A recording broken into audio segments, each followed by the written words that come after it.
Namaskar. Honorable Sri Javed Akhtar Saab, Sri Shyam Saran, President of India International Center, Professor Alok Rai, distinguished writer and poet, Director of IIC, members of the center, ladies and gentlemen.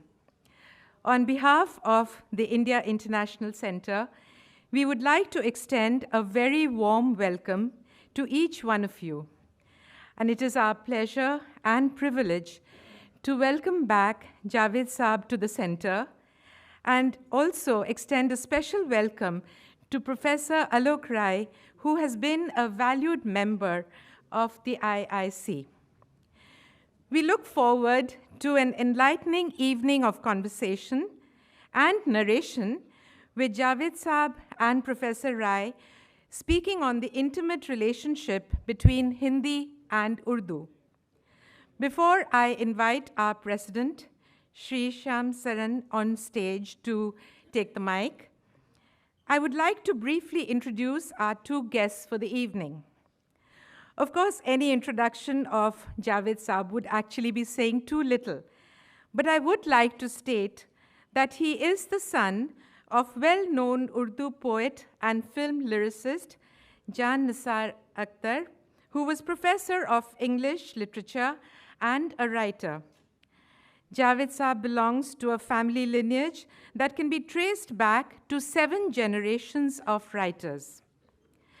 His body of work can be divided into 4 distinct categories: scriptwriter, lyricist, poet, and activist.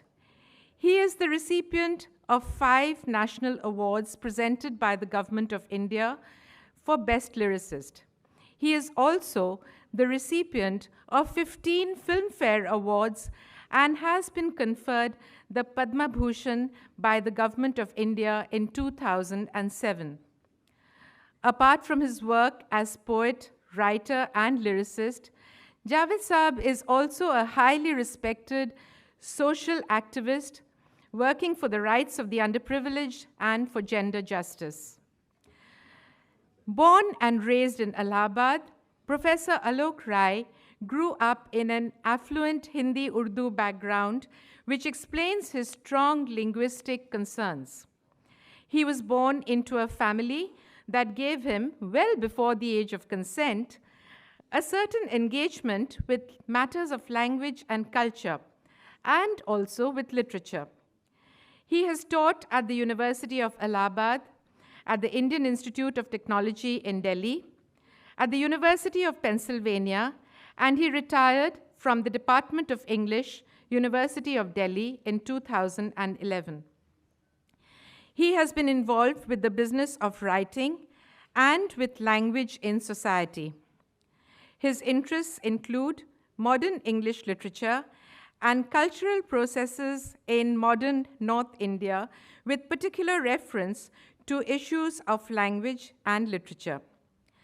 Professor Rai is also the grandson of the legendary Hindi writer Premchand. I would now like to invite Sri Shyam Saran, President of the India International Center, to welcome our guests on stage. Mr. Saran, sir, if you would please come to the podium and take the mic. Thank you, and may I remind the audience to please keep your cell phones on the silent mode or switch them off. Thank you very much.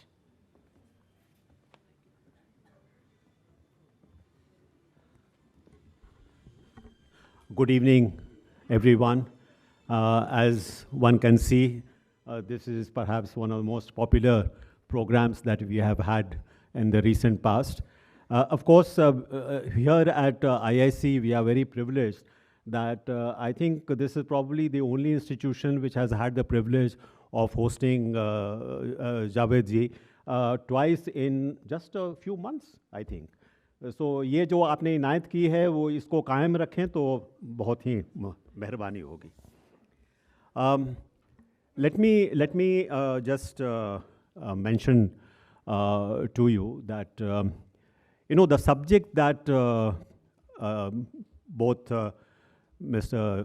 Javed Akhtar and Alok Rai ji will be speaking about today. This is a very important and relevant subject. And I think the large number of people who have gathered here today, I think testifies to the fact that this is a subject which is of great interest and concern to people all over India. All of us speak a language which we know as Hindustani, which draws both from Hindi as well as from Urdu.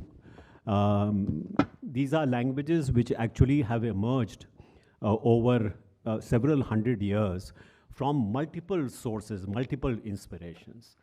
And one of the most important aspects that perhaps we forget is that how enriching this language has been for us. It is so much part and parcel of Indian culture. And if we try to separate them, I think we will be more impoverished as a result. So this is something which we need to keep alive. We need to let it flourish amongst us because much of our sensibilities, emotional sensibilities, sentimentality is so much, so tightly, in fact, associated with how these languages have developed amongst us. I was just looking at the possibility, and I spoke to Alok Rai ji, that we also need to perhaps look at the whole period of our national movement when we had several of very, very famous Indian Hindi poets like Maithili Sharan Gupt or Dinkarji, whose poetry is so evocative. We need to also, perhaps many of us have forgotten many of those poems. To revive that and to revive that oral tradition in our languages. This is something that India International Center wants to promote. So with those words, let me not stand between Javed Bhai and Alok Rai ji. We will have a very, very, I'm sure, a more stimulating and a very, very historic event in front of us. Thank you very much for your attention.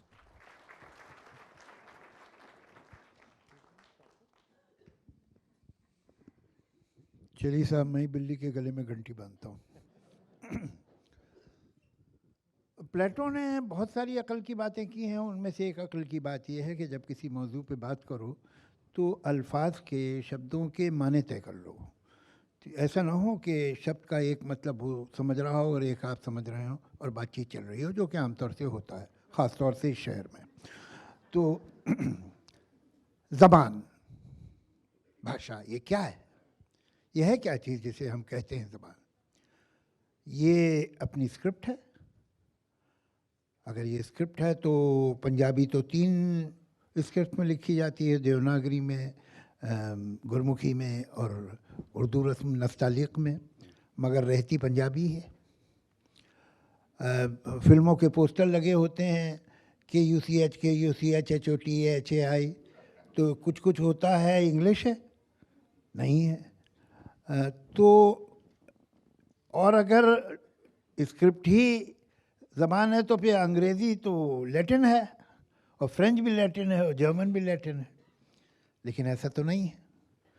तो मालूम हुआ कि script ज़बान नहीं है, तो फिर vocabulary होगी ज़बान। मैं अगर ये कहूँ कि हाउसफुल है तो मैं 4 शब्द बोल रहा हूँ, ये हाउसफुल है, तो क्या मैं अंग्रेज़ी बोल रहा हूँ? जबकि 4 शब्दों में जो इम्पोर्टेंट थे लफ्ज़ वो अंग्रेज़ी के थे, हाउस और फुल। बाकी तो एक तरफ है लगा है, एक तरफ ये लगा है। तो ये इंग्लिश क्यों नहीं बोल रहा मैं? या मैं किसी और ज़बान में इंग्लिश के 2 वर्ड्स इस्तेमाल कर रहा हूँ। अगर ऐसा है तो फिर ये और है ने तय किया है कि कौन सी ज़बान है ये क्या किस्सा है? बात ये है कि ज़बान न अपनी स्क्रिप्ट है, न अपनी वोकैबुलरी है। ज़बान अपनी ग्रामर है, सिंटैक्स है, और आप एक पर्टिकुलर सिंटेक्स में दुनिया का कोई लफ्ज़ इस्तेमाल करेंगे तो ज़बान वो नहीं हो जाएगी, ज़बान वही रहेगी। हमने एक लफ्ज़ ले लिया, लफ्ज़ इस्तेमाल कर लिया। हम कितने लफ्ज़ इस्तेमाल करते हैं अभी थोड़ी देर में मैं आपसे ये भी अर्ज़ करूँगा, फिर बाद में बात करेंगे। मैं अभी तो आलोक जी से पूछना चाहूँगा कि इस बात को आप कैसे आगे बढ़ाएंगे। मुझे तो ख्याल आया कि अभी थोड़ी देर पहले ही मैंने एक साइन देखा सड़क पे ही, रेड लाइट जंप ना करें। और जाहिर है ये मतलब इसमें रेड लाइट जंप ना करें ये था। तो जाहिर है जो बात आप कह रहे हैं वो बिल्कुल सही है कि जाहिर है कि जिस ज़मीन पे ये लफ्ज़ इस्तेमाल किए जा रहे हैं वो ज़मीन तय करती है कि ज़बान क्या है ना। और जाहिर है कि जब हम हिंदी उर्दू की बात करते हैं तो देखिए हिंदी उर्दू को अलग अलग खींचने खांचने की कोशिश लाख हो जाए, लेकिन इस बात से कोई इनकार नहीं कर सकता है कि ज़मीन दोनों की एक ही है। और आप लाख लफ्ज़ मिला लीजिए, उससे फारसी अरबी से ले लीजिए, संस्कृत से ले लीजिए, लेकिन वो ग्रामेटिकल बेस जो है वो अपनी जगह जमा हुआ है। और वो माफ़ कीजिएगा, वो न तो फारसी से आया है और न संस्कृत से आया है। यानी कि ये जो ज़बान हमारी है इसका ग्रामेटिकल फाउंडेशन क्या है ये कहना आसान नहीं है कि क्या है, लेकिन है क्योंकि हम और आप सब इसको पहचानते हैं और रेड लाइट जंप करें तब भी पहचान जाते हैं कि फाउंडेशन यही है। सही है, सही है। मेरा भी सलाम कहिएगा।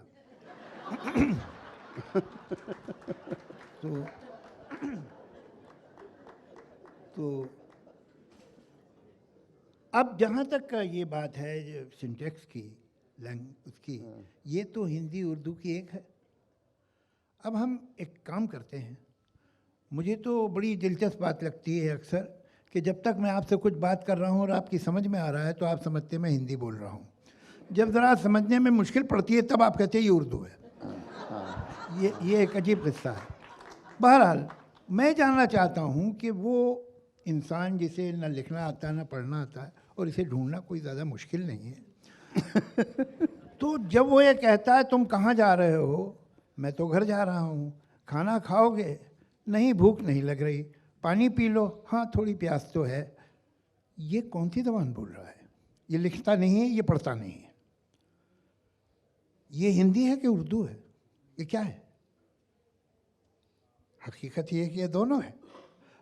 अब ये ज़रा सा पढ़ लिख गया तो इधर से लिखने लगा तो उर्दू हो जाएगी, उधर से लिखने लगा यही वर्ड तो हिंदी हो जाएंगे। तो मतलब आप स्क्रिप्ट से तय कर रहे हैं कि ये ज़बान क्या है। मैं आपको एक मिसाल देना चाहता हूँ, इजाज़त हो तो। मैं एक छोटा सा पैराग्राफ कई बार लोगों को सुना चुका हूँ और फिर भी सुनाना चाहूँगा, जो मैंने रट के रखा है इस मौके के लिए। एक मकान के एक कमरे में एक गोरा चिट्टा मर्द और एक नन्हा मुन्ना बच्चा बाल्टी से नहाए। बावर्ची ने नाश्ता दिया जिसमें उड़द की दाल और टोस्ट थे।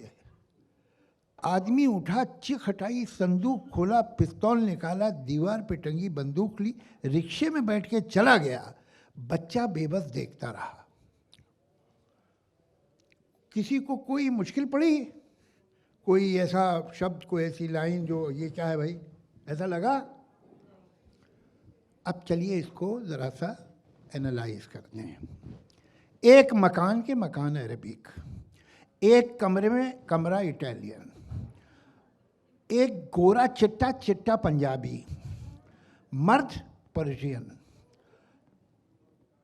एक नन्हा मुन्ना बच्चा नन्हो गुजराती, बच्चा Persian,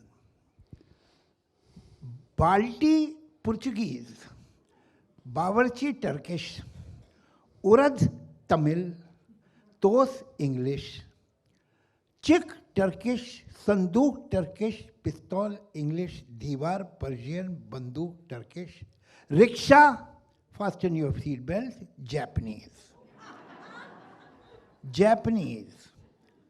And bebas is the mispronunciation or colloquial pronunciation of vivash.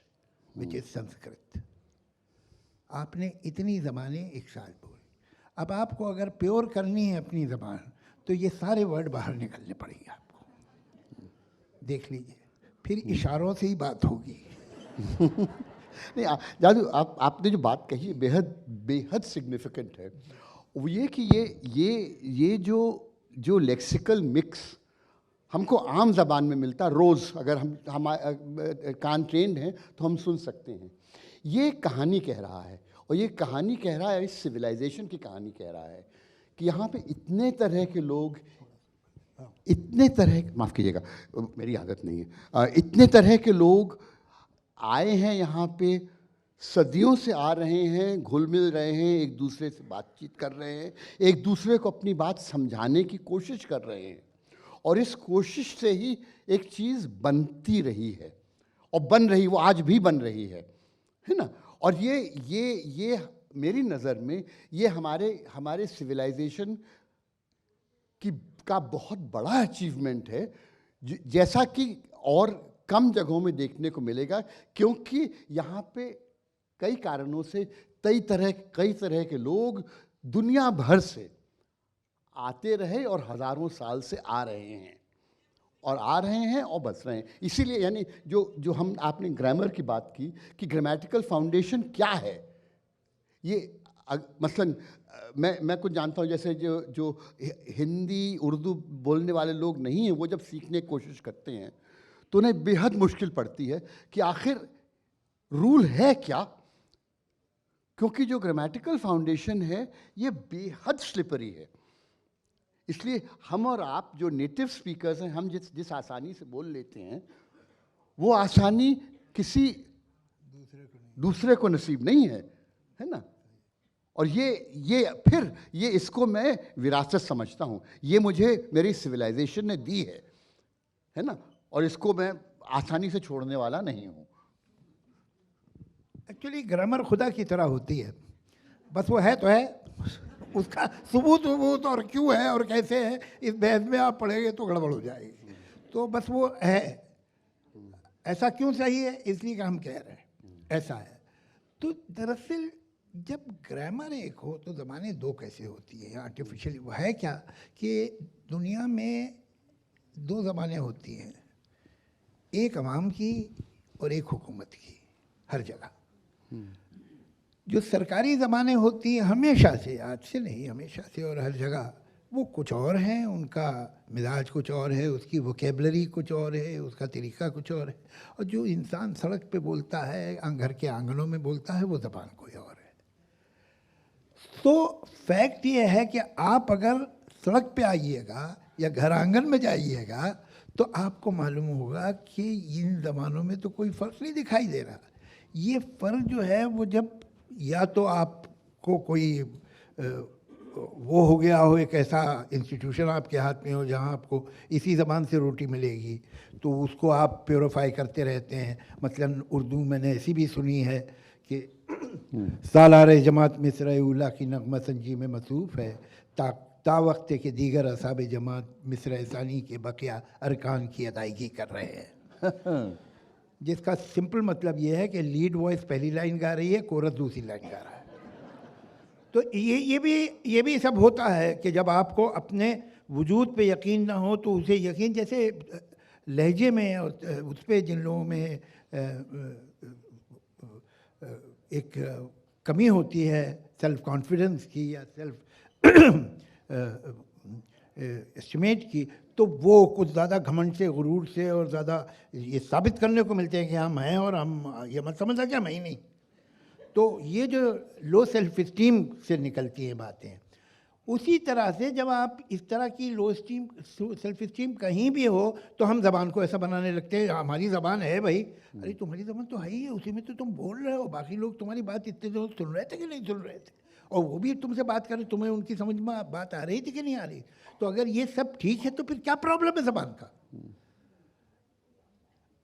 जो हिंदी उर्दू ये पॉलिटिकली एक अरसे से, मेरे ख्याल से 150-200 साल से, या ये 200 ही साल के अंदर का किस्सा है, मोटा मोटी। जी मोटा मोटा 1-2 साल इधर 1-2 साल उधर होगा, कि जब उनके अलग वजूद को सरकारी तौर से तस्लीम किया गया।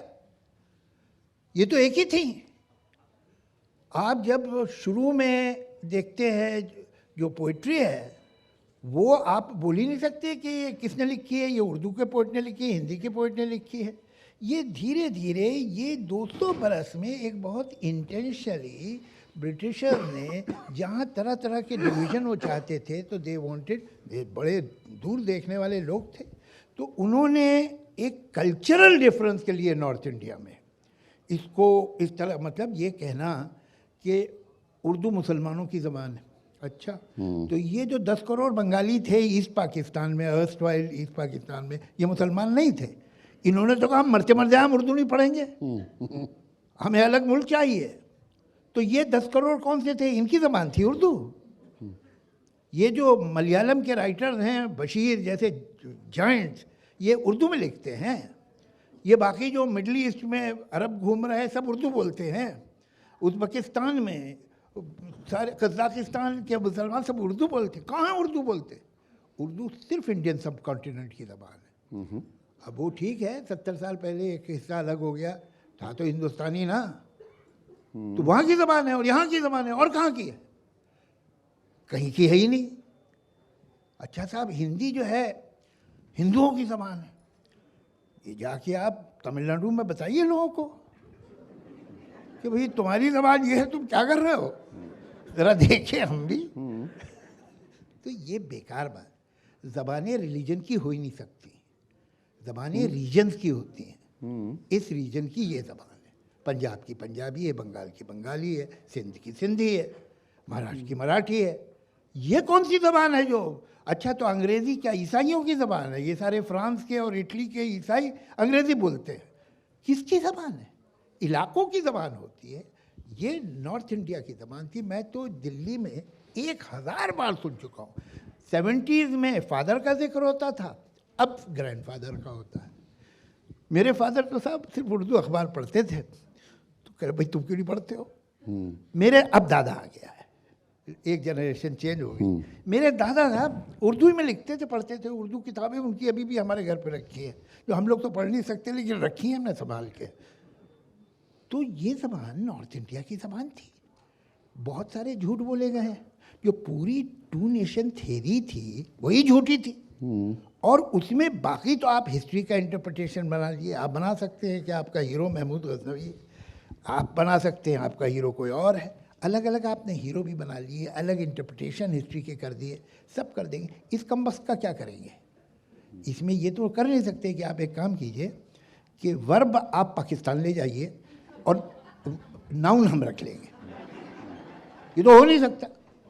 और ये उर्दू स्क्रिप्ट की वजह से इसको इन्होंने इसी शहर में 1798 में, as late as 1798, after Quran's translation in Sindhi, after 700 years after that, Quran was first translated in Urdu by a gentleman called Shah Abdul Qadir in 1798.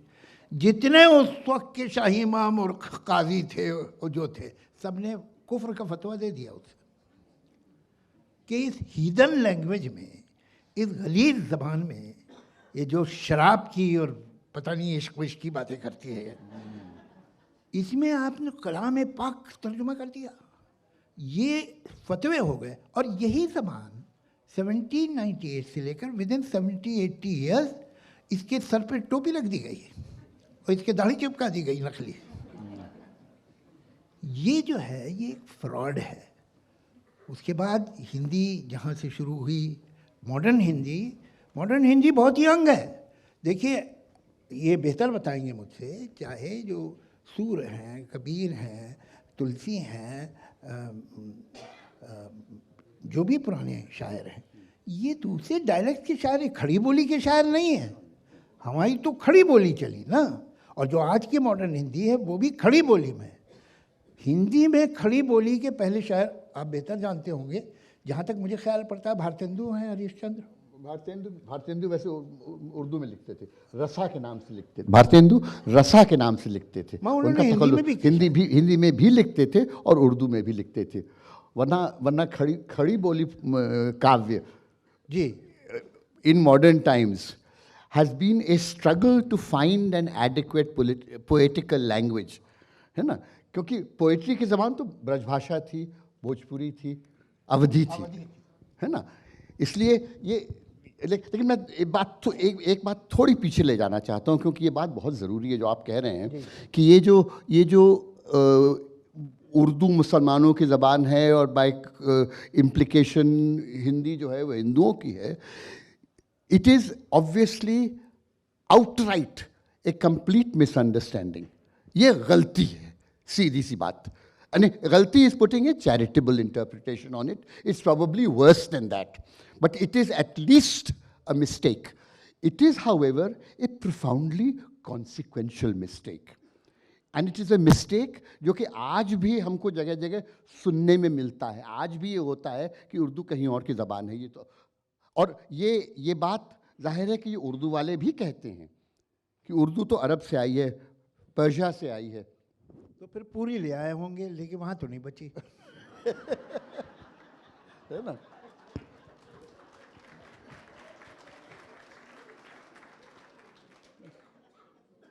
लेकिन जाहिर है जो आप ठीक कह रहे हैं कि हिंदी उर्दू का कोई मसला है ही नहीं. यानी कि सवाल जो उठता है वो ये कि मसला है तो क्यों है, यानी कि मेटा मसला कहिए तो है, यानी कि why is there an issue at all. क्योंकि जो ज़बानों की डुअलिटी की बात होती है, हिंदी या उर्दू इत्यादि, ये या की कोई बात ही नहीं है. ज़बान एक ही है ना? उसके हायर लिटरेरी रजिस्टर्स दो हैं और ज़बानों में एक होते हैं. यहाँ पे दो हायर रजिस्टर्स हैं. एक हायर रजिस्टर उर्दू है, एक हायर रजिस्टर हिंदी है, ठीक है? और एक उसके बीच में एक ह्यूज इमेंस लिंग्विस्टिक टेरिटरी है जिसमें कि हम और आप जीते हैं, है ना? और ये जो बनी है ज़मीन, ये ज़ाहिर है एक दिन में नहीं बनी है, ये हज़ारों साल में बनी है और लाखों करोड़ों लोगों के एक्सप्रेसिव नीड्स, ज़रूरतों से बनी है. क्योंकि हम चाहते हैं कि आप मेरी बात समझें. मैं कहीं और से आया हूँ, मैं गैर हूँ, लेकिन मैं फिर भी चाहता हूँ. मैं कोशिश करता हूँ, आप कोशिश करते हैं, हम दोनों की कोशिश से कोई एक चीज़ तीसरी बनती है. ये वो ज़बान है, ये वो चीज़ है. और इसलिए मैं इसके बारे में बात करते हुए काफ़ी भावुक हो जाता हूँ, माफ़ कीजिएगा, क्योंकि मेरी नज़र में ये निहायत सिग्निफिकेंट अचीवमेंट है हमारे सिविलाइजेशन का. इसको त्यागना मेरी नज़र में बड़ी बड़ी बड़ी भूल होगी. इसके खिलाफ किसी भी तरह की दुश्मनी, अदावत, हॉस्टिलिटी पालना is at least a mistake if not worse. देखिए, हम लोग तो ये बात बहुत अच्छी तरह जानते हैं जो कि हम मास मीडिया में हैं. जो लोग मास मीडिया में हैं उन्हें अच्छी तरह पता है. वो फिल्म लिखते हों, वो एडवर्टीजमेंट लिखते हों, वो पोस्टर लिखते हों, वहाँ उनको कम्युनिकेशन के लिए अगर सरकारी पोस्टर है तो अलग बात है, आप अफोर्ड कर सकते हैं इनडिसाइफेबल लैंग्वेज इस्तेमाल करना. लेकिन अगर आप अपनी चीज़ सचमुच बेचना चाहते हैं तो आप बेहतर है कि ऐसी ज़बान इस्तेमाल करें जो ख़रीदार समझ सकता हो. तो हमारे यहाँ ये एक हमारे रिफ्लेक्सेस में है. हमारे लिए कोई कंसेप्ट प्योर उर्दू और प्योर हिंदी का है ही नहीं. और प्योर तो कोई ज़बान, प्योर ज़बान का किस्सा ऐसा है कि आप एक प्याज ले लें और छिलके उतारना शुरू करें कि भाई असली प्याज ढूंढना है, तो वो छिलके ही प्याज है. प्याज छिलकों से अलग कोई चीज़ ही नहीं है. इसी तरह ज़बान में लफ्ज़ आते चले जाते हैं, आते चले जाते हैं, अलग अलग सोर्सेज से, अलग अलग वजह से, और ज़बान एनरिच होती जाती है. ये जो है ऑक्सफोर्ड यूनिवर्सिटी डिक्शनरी जब छपती है तो उसमें जो प्रेफेस होता है उसमें बड़े नाज से कहते हैं कि इस बार हमने 50 वर्ड बढ़ाए हैं या 150 वर्ड बढ़ाए हैं. ये वर्ड है. हमारे यहाँ स्कीम ये है कि भाई वर्ड निकालो. तो हम इस बात पे फ़ख्र करते हैं कि हम कितने वर्ड निकाल सकते हैं. मेरे पास एक लिस्ट है, मुझे किसी ने भेजी, मुझे ये एडवर्टीजमेंट काफ़ी हो गया उसका ऐड. मैं बहुत शुक्रगुजार हूँ सर, आपने उसे बड़ा इश्तिहार दे दिया. तो जब मैं आ रहा था तो किसी ने कहा मुझे एक आके कि ये साथ ले जाइए, ये 383 वर्ड है जो दिल्ली पुलिस ने कहा है कि आप ना इस्तेमाल किया कीजिए, इसके बजाय हिंदी के ये वर्ड हैं या फिर इंग्लिश का वर्ड इस्तेमाल कर लिए। लॉर्ड क्लाइव वगैरह ने तो यहाँ कुछ ऐसा जुल्म किया नहीं था कि हम उसके खिलाफ हो जाएं, तो जिन्होंने किया था उनके खिलाफ है। तो अब वो मैंने वर्ड देखे, उनमें से कुछ बताता हूँ आपको।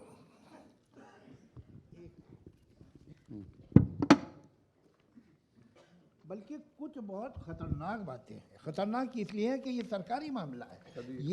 ये मैं वर्ड निकालूंगा, ये तो कोर्ट में जाने वाले हैं ना। जब आप रिपोर्ट लिखाएंगे तो अल्टीमेटली जो आपका एफआईआर है या जो आपकी रिपोर्ट है या जो आपका बयान है वही तो जाएगा ना कोर्ट में। उसमें अगर आप ज़ख्म मत इस्तेमाल कीजिए और चोट इस्तेमाल कीजिए। ज़ख्म और चोट में फ़र्क है, वो सामने वाला छूट जाएगा। अरे साहब चोट लगी थी तो कोई बात नहीं, ज़ख्म ज़्यादा खतरनाक चीज़ है। तो ज़ख्म का उन्होंने कहा ज़ख्म जो है मत इस्तेमाल कीजिए, ज़ख्म बहुत ज़्यादा उर्दू का होता है, तो चोट कहिए। अच्छा, इरसाल एक उर्दू का लफ्ज़ है जिसे वो निकाल रहे हैं, उसकी जगह प्रस्तुत है, गलत ट्रांसलेशन है। इरसाल का मतलब है भेजना, प्रस्तुत करना नहीं। प्रस्तुत तो मैं यहाँ कर सकता हूँ, मगर यहाँ इरसाल नहीं कर सकता। मैं बम्बई से जाके कुछ आपको इरसाल कर सकता हूँ, यहाँ नहीं हो पाएगा। मतलब हिदायत, उसका ट्रांसलेशन उन्होंने दिया है चेतावनी। Now this is dangerous because अगर वो कहता है उन्होंने मुझे चेतावनी दी तो कोर्ट में प्रूव हो जाएगा कि चेतावनी नहीं दी थी। हिदायत का मतलब तो इंस्ट्रक्शन है। इंस्ट्रक्शन को हिंदी में क्या कहेंगे, अच्छा लफ्ज़ क्या होगा?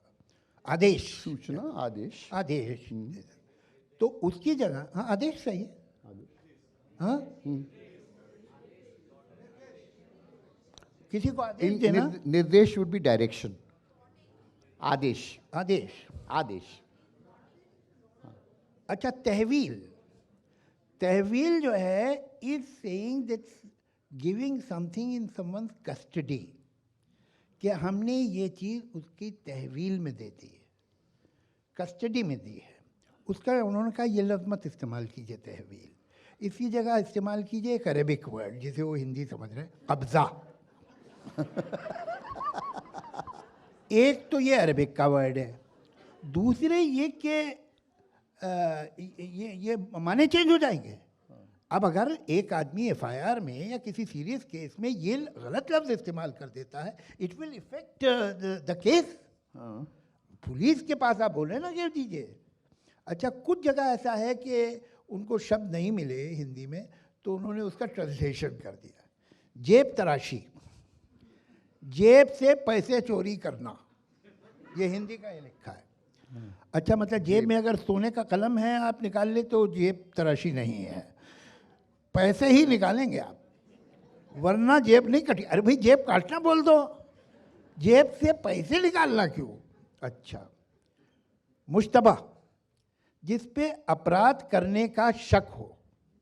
आप मुश्तबा मत लिखिए, आप लिखिए इन पर अपराध करने का शक है, और इस बात की बिल्कुल फिक्र मत कीजिए कि शक भी उर्दू है। हाँ। वादा मुआफ गवाह होता है जिसको आपने दे दिया कि भाई आप सरकारी गवाह बनते हैं ना, जैसे वादा मुआफ। तो दोषी को क्षमा करने का वचन देकर गवाह बनाना। अब ये तो ये सेंटेंस है, ये मीनिंग तो नहीं हुआ ना वर्ड का, तो मैं क्या लिखूं वादा मुआफ गवाह की जगह? आदि अपराधी, बार बार अपराध करने वाला। कुछ और भी मजे के दस्तावेज, जो कि हम सभी, जो भी वकील होगा उसे मालूम है दस्तावेज क्या है। जिसको नहीं मालूम है उसे मालूम होने की ज़रूरत भी नहीं है। आप क्या करेंगे दस्तावेज जानकर क्या होता है? भाई कभी मकान ख़रीद रहे होंगे, बेच रहे होंगे, तो खुद ही बताएगा आदमी के दस्तावेज़ क्या होता है। मगर आपकी रोज़मर्रा की ज़िंदगी में तो दस्तावेज़ की कोई वैल्यू नहीं है। कौन इस्तेमाल करता है? दस्तावेज़ का मीनिंग है लिखित सामग्री जो प्रमाण के रूप में प्रयोग की जा सके। हाँ। अब ये मैं कैसे इस्तेमाल करूं दस्तावेज़ की जगह? सेंटेंस बनाइए आप। हाँ, कल मकान खरीदना है, दस्तावेज ले आइएगा। आप लिखित सामग्री ले आइएगा, क्योंकि हमको इस्तेमाल करना है कल। नहीं, लिखित सामग्री जो प्रमाण के रूप में प्रयोग हो सके वो लाइए। प्रयोग ला, हाँ बिल्कुल बिल्कुल। सिर्फ लिखित सामग्री से काम नहीं चलेगा। अच्छा, एक वर्ड मना किया गया है, वो मेरी समझ से बाहर है, ढोर। नाउ ढोर is a pure Indian word. अलग अलग हमारे डायलेक्ट्स में नॉर्थ इंडिया में यूज़ होता है, इसलिए कि ढा, झा, घा, भा, ये तो हिंदुस्तान से बाहर कहीं है ही नहीं किसी भी लैंग्वेज में। हाँ, ढोर हम जानवर को कहते हैं, उन्होंने कहा ढोर मत इस्तेमाल कीजिएगा, पशु कहिए। तो फिर ढोर किसे कहें? क्या प्रॉब्लम, किसी को तो कहना पड़ेगा। गैर कानूनी, ये कौन नहीं जानता गैर कानूनी क्या है? उन्होंने दिया है कानून के विरुद्ध। कानून पे प्रॉब्लम नहीं होने, ये भी फारसी है, ये चुपके से निकल जाता है। हाँ, अच्छा सुनिए, 133 नंबर पे, इसलिए कि 383 है, 383 वर्ड्स, तो 133 पे है बयान। बयान मत बोलिए कि मैंने ये बयान दिया, उसका ये बयान है, नहीं, कथन। कहते हैं कि गालिब का है अंदाज़े कथन। और अच्छा, अब चलो भाई, हम मान गए, हम कथन ही लिखेंगे, बयान नहीं लिखेंगे, लेकिन 20 नंबर पे कलमबंद का माना लिखा है बयान लिखना, तो अब हम 20 नंबर माने कि 133 नंबर माने? 133 नंबर में उन्होंने मना किया है कि आप कथन कहिए, कलमबंद में कह रहे हैं बयान लिखना बोलो।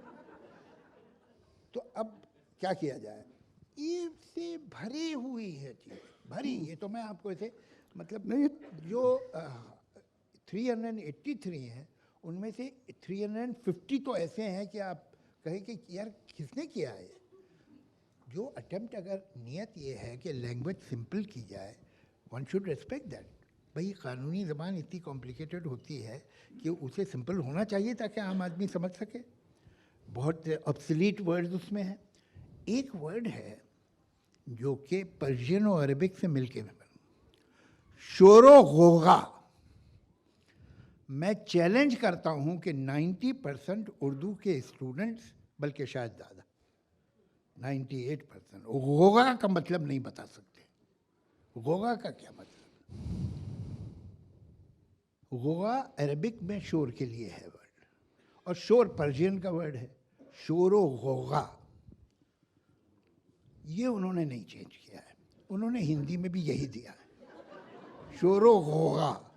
इस पे कोई प्रॉब्लम नहीं है, बयान पे है। हाँ, दस्तावेज से है, दस्तावेज पे है, बयान पे है, और मुजरिम पे है।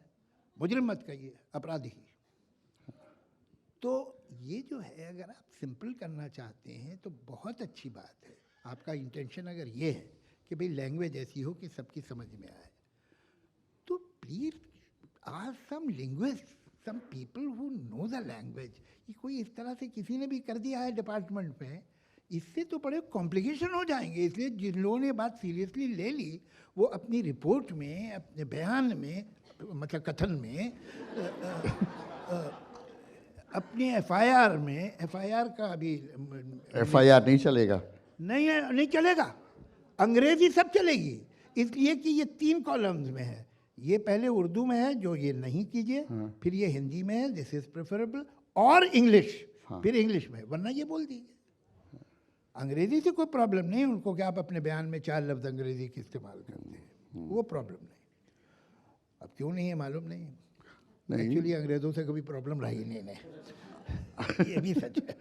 तो ये अगर करना है तो if this is your intention, find some people who know the language, people who will be helpful and make some sense.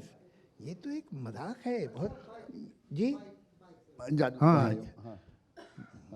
ये बात मैं चाह भी नहीं रहा था कि सब सुने। खैर, अब सुन लीजिए।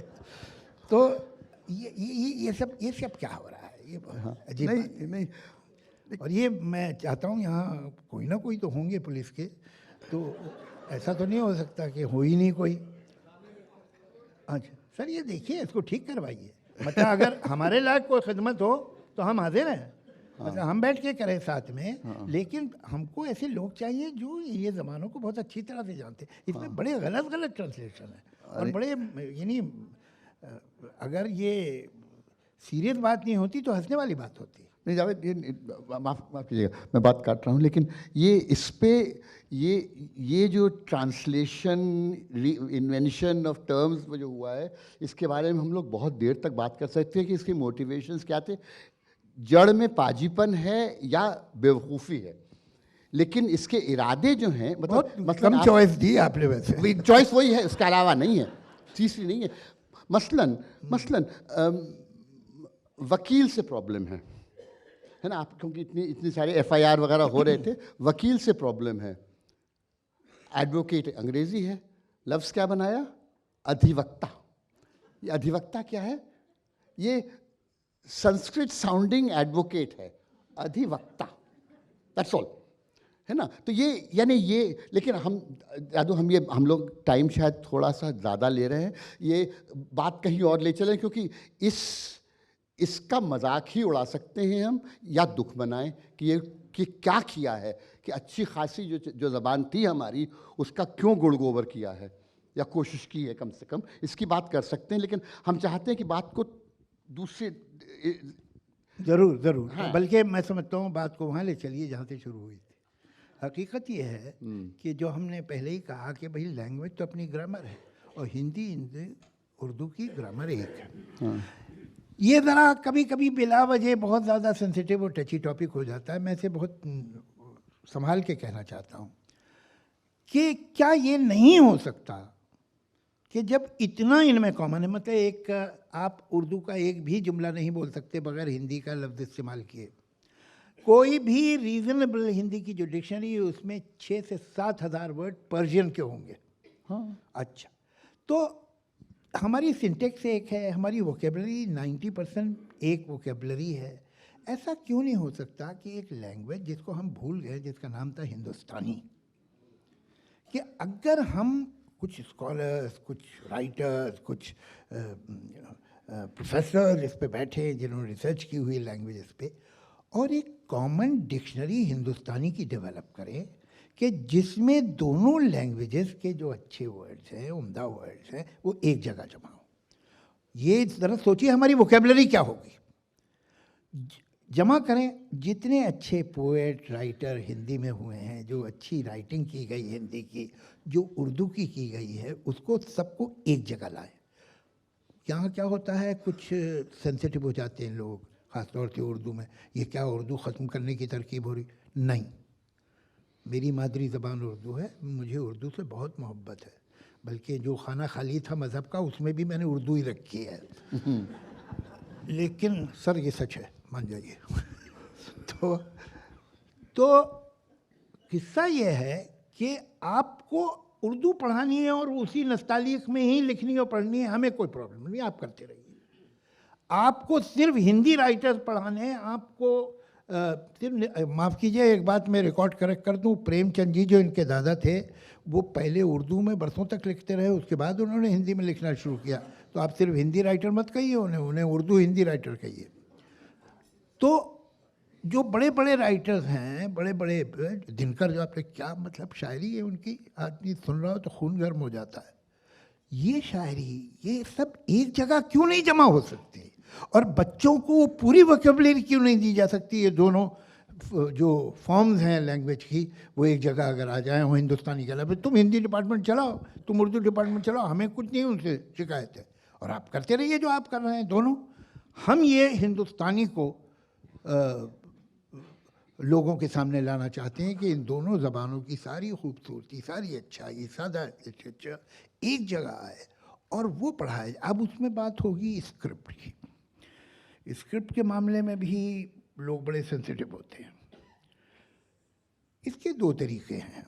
एक तो ये आप हिंदुस्तानी जो इसमें लाएं, मेरी गलत सही राय जो है, उर्दू चल रही है, उर्दू ख़त्म नहीं हुई, उर्दू पढ़ाई जा रही है, मैं फिर एम्फसाइज करूँ, लेकिन ये हिंदुस्तानी देवनागरी में रखें। इसलिए नहीं कि हिंदुस्तान में ज़्यादा लोगों की तादाद है जो हिंदी पढ़ते, नहीं, it is the most scientific script. You just can not mispronounce a word in Devanagari, जो दुनिया की किसी और लैंग्वेज में नहीं। मैं तो फ्रेंच इतना जानता नहीं, ज़रा थोड़ा बहुत मुझे तो लगता है कि फ्रेंच का कोई भी वर्ड लिखो तो उसमें ज़्यादातर लेटर जो हैं वो तो खामोश गवाह होते हैं, वो चुपचाप खड़े, भाई क्यों आप हैं अखिल जी, आ गया था तो खड़ा हूँ, ऐसा कुछ नहीं, मेरा कोई लेना देना नहीं है इस वर्ड से। वैसे तो आप मतलब मिसप्रोनाउंसिएशन के चांस ही चांस है किसी भी ज़बान में। यहाँ पर आपको हिलने नहीं देती है स्क्रिप्ट कि ये तो जो लिखा है वही पढ़ेंगे आप, उसके अलावा चॉइस ही नहीं है आपको। एक मशवरा और भी है लोगों का, वो मेरा नहीं है लेकिन फिर भी इंटरेस्टिंग है, मैं आप लोग के सामने रखूं। देखिए क्या सोचिए आप लोग भी इसके बारे में कि एक ऐसी हिंदुस्तानी हम क्यों नहीं जिंदा कर सकते पूरी तरह से, जो मौजूद है, जो बिखरी हुई है, उसको समेट के एक जगह कर दो। अच्छा, अब स्क्रिप्ट पे सवाल हो जाएगा तो हम कहते हैं भाई तुम उर्दू ही नस्तालिक में पढ़ाओ, तुम हिंदी देवनागरी में पढ़ाओ, हम जो इस्तेमाल करें हमारी मर्जी है। और भाई तुमने भी तो कहीं से ली है ना स्क्रिप्ट, तुमने तो संस्कृत से ली है, तो हम भी ले रहे हैं संस्कृत से, तुम क्यों बुरा मान रहे हो? अच्छा, दूसरी तरकीब ये हो सकती है, वो भी प्रैक्टिकल है, वो ये है कि आप इसका रोमन कर दीजिए। रोमन में क्या फ़ायदा होगा कि आप अपने बच्चों को इंग्लिश तो भेजते ही हैं। Every Indian worth his salt और हर salt send the child to an English medium school. तो इंग्लिश के तो लेटर्स को जानता ही है, उसको दूसरी स्क्रिप्ट नहीं सीखनी पड़ेगी। अब इसमें क्या है कि तोड़ो लिखो तो TODO, टोडो लिखना पड़ेगा आपको। जो हमारी साउंड हैं बहुत सारी ड़ा की, गा की, अब गालिब आप GH से लिखते हैं इंग्लिश में, घा की, हाँ, तो ये सारे प्रॉब्लम होंगे, झा की। तो उसमें जो इनके वो है, क्या बोलते हैं उसे, उल्टा कॉमा लगा दिया, ये वो हिस्से में जो ये सारे इनको कहते क्या है, डायक्रिटिकल जो है, वो अगर हम तय कर लें यूनानिमसली कि ये अगर डी के ऊपर यूँ लगा है तो ये डी नहीं है, ये अड़ा है। ये थोड़ी सी मेहनत करनी होगी। तो आप वो उसमें करने को बच्चे को 2 स्क्रिप्ट नहीं सीखनी पड़ेंगी, इसलिए कि बच्चा तो, आपको बताऊं कितने लोगों को मालूम है नहीं मालूम, आज फिल्म इंडस्ट्री में ज़्यादातर जो लड़के हीरो हीरोइंस आते हैं उनको हम डायलॉग जो है वो रोमन में देते हैं, वो और कुछ पढ़ ही नहीं सकते। तो ये आसानी हो सकती है। आपकी क्या राय सर? नहीं मतलब, लेकिन अरे माफ़ कीजिए, मैं खुद ये भूल गया था। नहीं जादू, लेकिन हम ये स्क्रिप्ट के भी झगड़े में नहीं पड़ना चाहते हैं ना, क्योंकि स्क्रिप्ट का बहुत ही पेचीदा सवाल है। मैं वो फौरन आएगा, ये मुझे मालूम है, ये लोग जो हैं, हाँ, ये, और मुझे इस मामले उर्दू वाले ज़्यादा बहुत सेंसिटिव है, सब हमारी स्क्रिप्ट का क्या होगा। तो आप नहीं, स्क्रिप्ट चले, हाँ, स्क्रिप्ट चले, और वो भी चले, नागरी चले, रोमन चले, है ना, लेकिन इस पचड़े में नहीं। जो ज़रूरी बात है वो ये कि जो चीज़ बनी है उससे हम दूरी बनाने की न बनाएं और किसी दूसरे को बनाने न दें, है ना। ये कि ये जो हमारी चीज़ है, ये हमारी वसीयत है, ये हमसे छीनो नहीं। और ये हमने कहा था, बिल्कुल ही आपकी एक इंटरव्यू में देख रहा था जिसमें आप जिक्र करते हैं कि ये जो ज़बान बनी है हमारी, ये इसकी ताकत क्या है, ये इस बात से जाहिर होता है कि हम लोगों में तमाम, जब भी हम कोई अच्छे से फॉर्मुलेटेड कोई बात कहना चाहते हैं, कोई क्लेवरली वेल बैलेंस्ड एक्सप्रेशन ढूंढते हैं, तो हम कहाँ जाते हैं? हमारे पास, आप तो पार्लियामेंट में रह चुके हैं, उत्तर दक्षिण पूर्व पश्चिम कहीं से आए कोई, लेकिन जब स्पीच एंड करनी होती है तो कोई शेर ही मिलता है ना। तो ये क्या बात है? नहीं, ये तो किसी ने सर्वे किया था कि पार्लियामेंट में जो पोइट्री पढ़ी गई है वो मोर देन 90% जो है वो उर्दू गज़ल से की गई, और वो समझ में भी आता है क्यों। उसकी वजह यह है कि गज़ल का फॉर्म बड़ा इंटरेस्टिंग है, 2 लाइन में पूरी बात कहनी पड़ती है, तो 2 लाइन जो होती हैं वही कंप्लीट स्टेटमेंट दे देती है, तो उनकी कोटेबिलिटी बहुत हाई है, वरना आप पूरी पोएम सुनाएं तो ज़रा लंबा हो जाएगा मामला, तब तक तो एडजॉर्न भी हो सकती है। सर आप तो मुझसे बेहतर जानते हैं सर।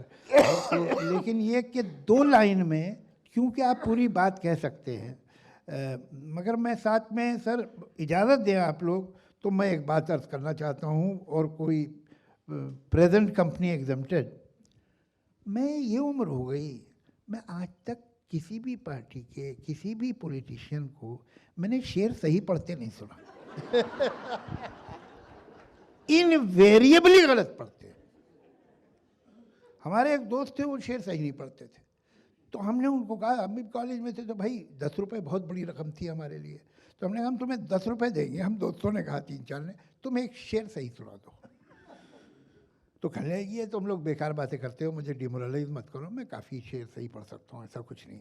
हमने कहा पढ़ो, तो कहने कोई उम्मीद पर नहीं आती, कोई सूरत नज़र नहीं आती है।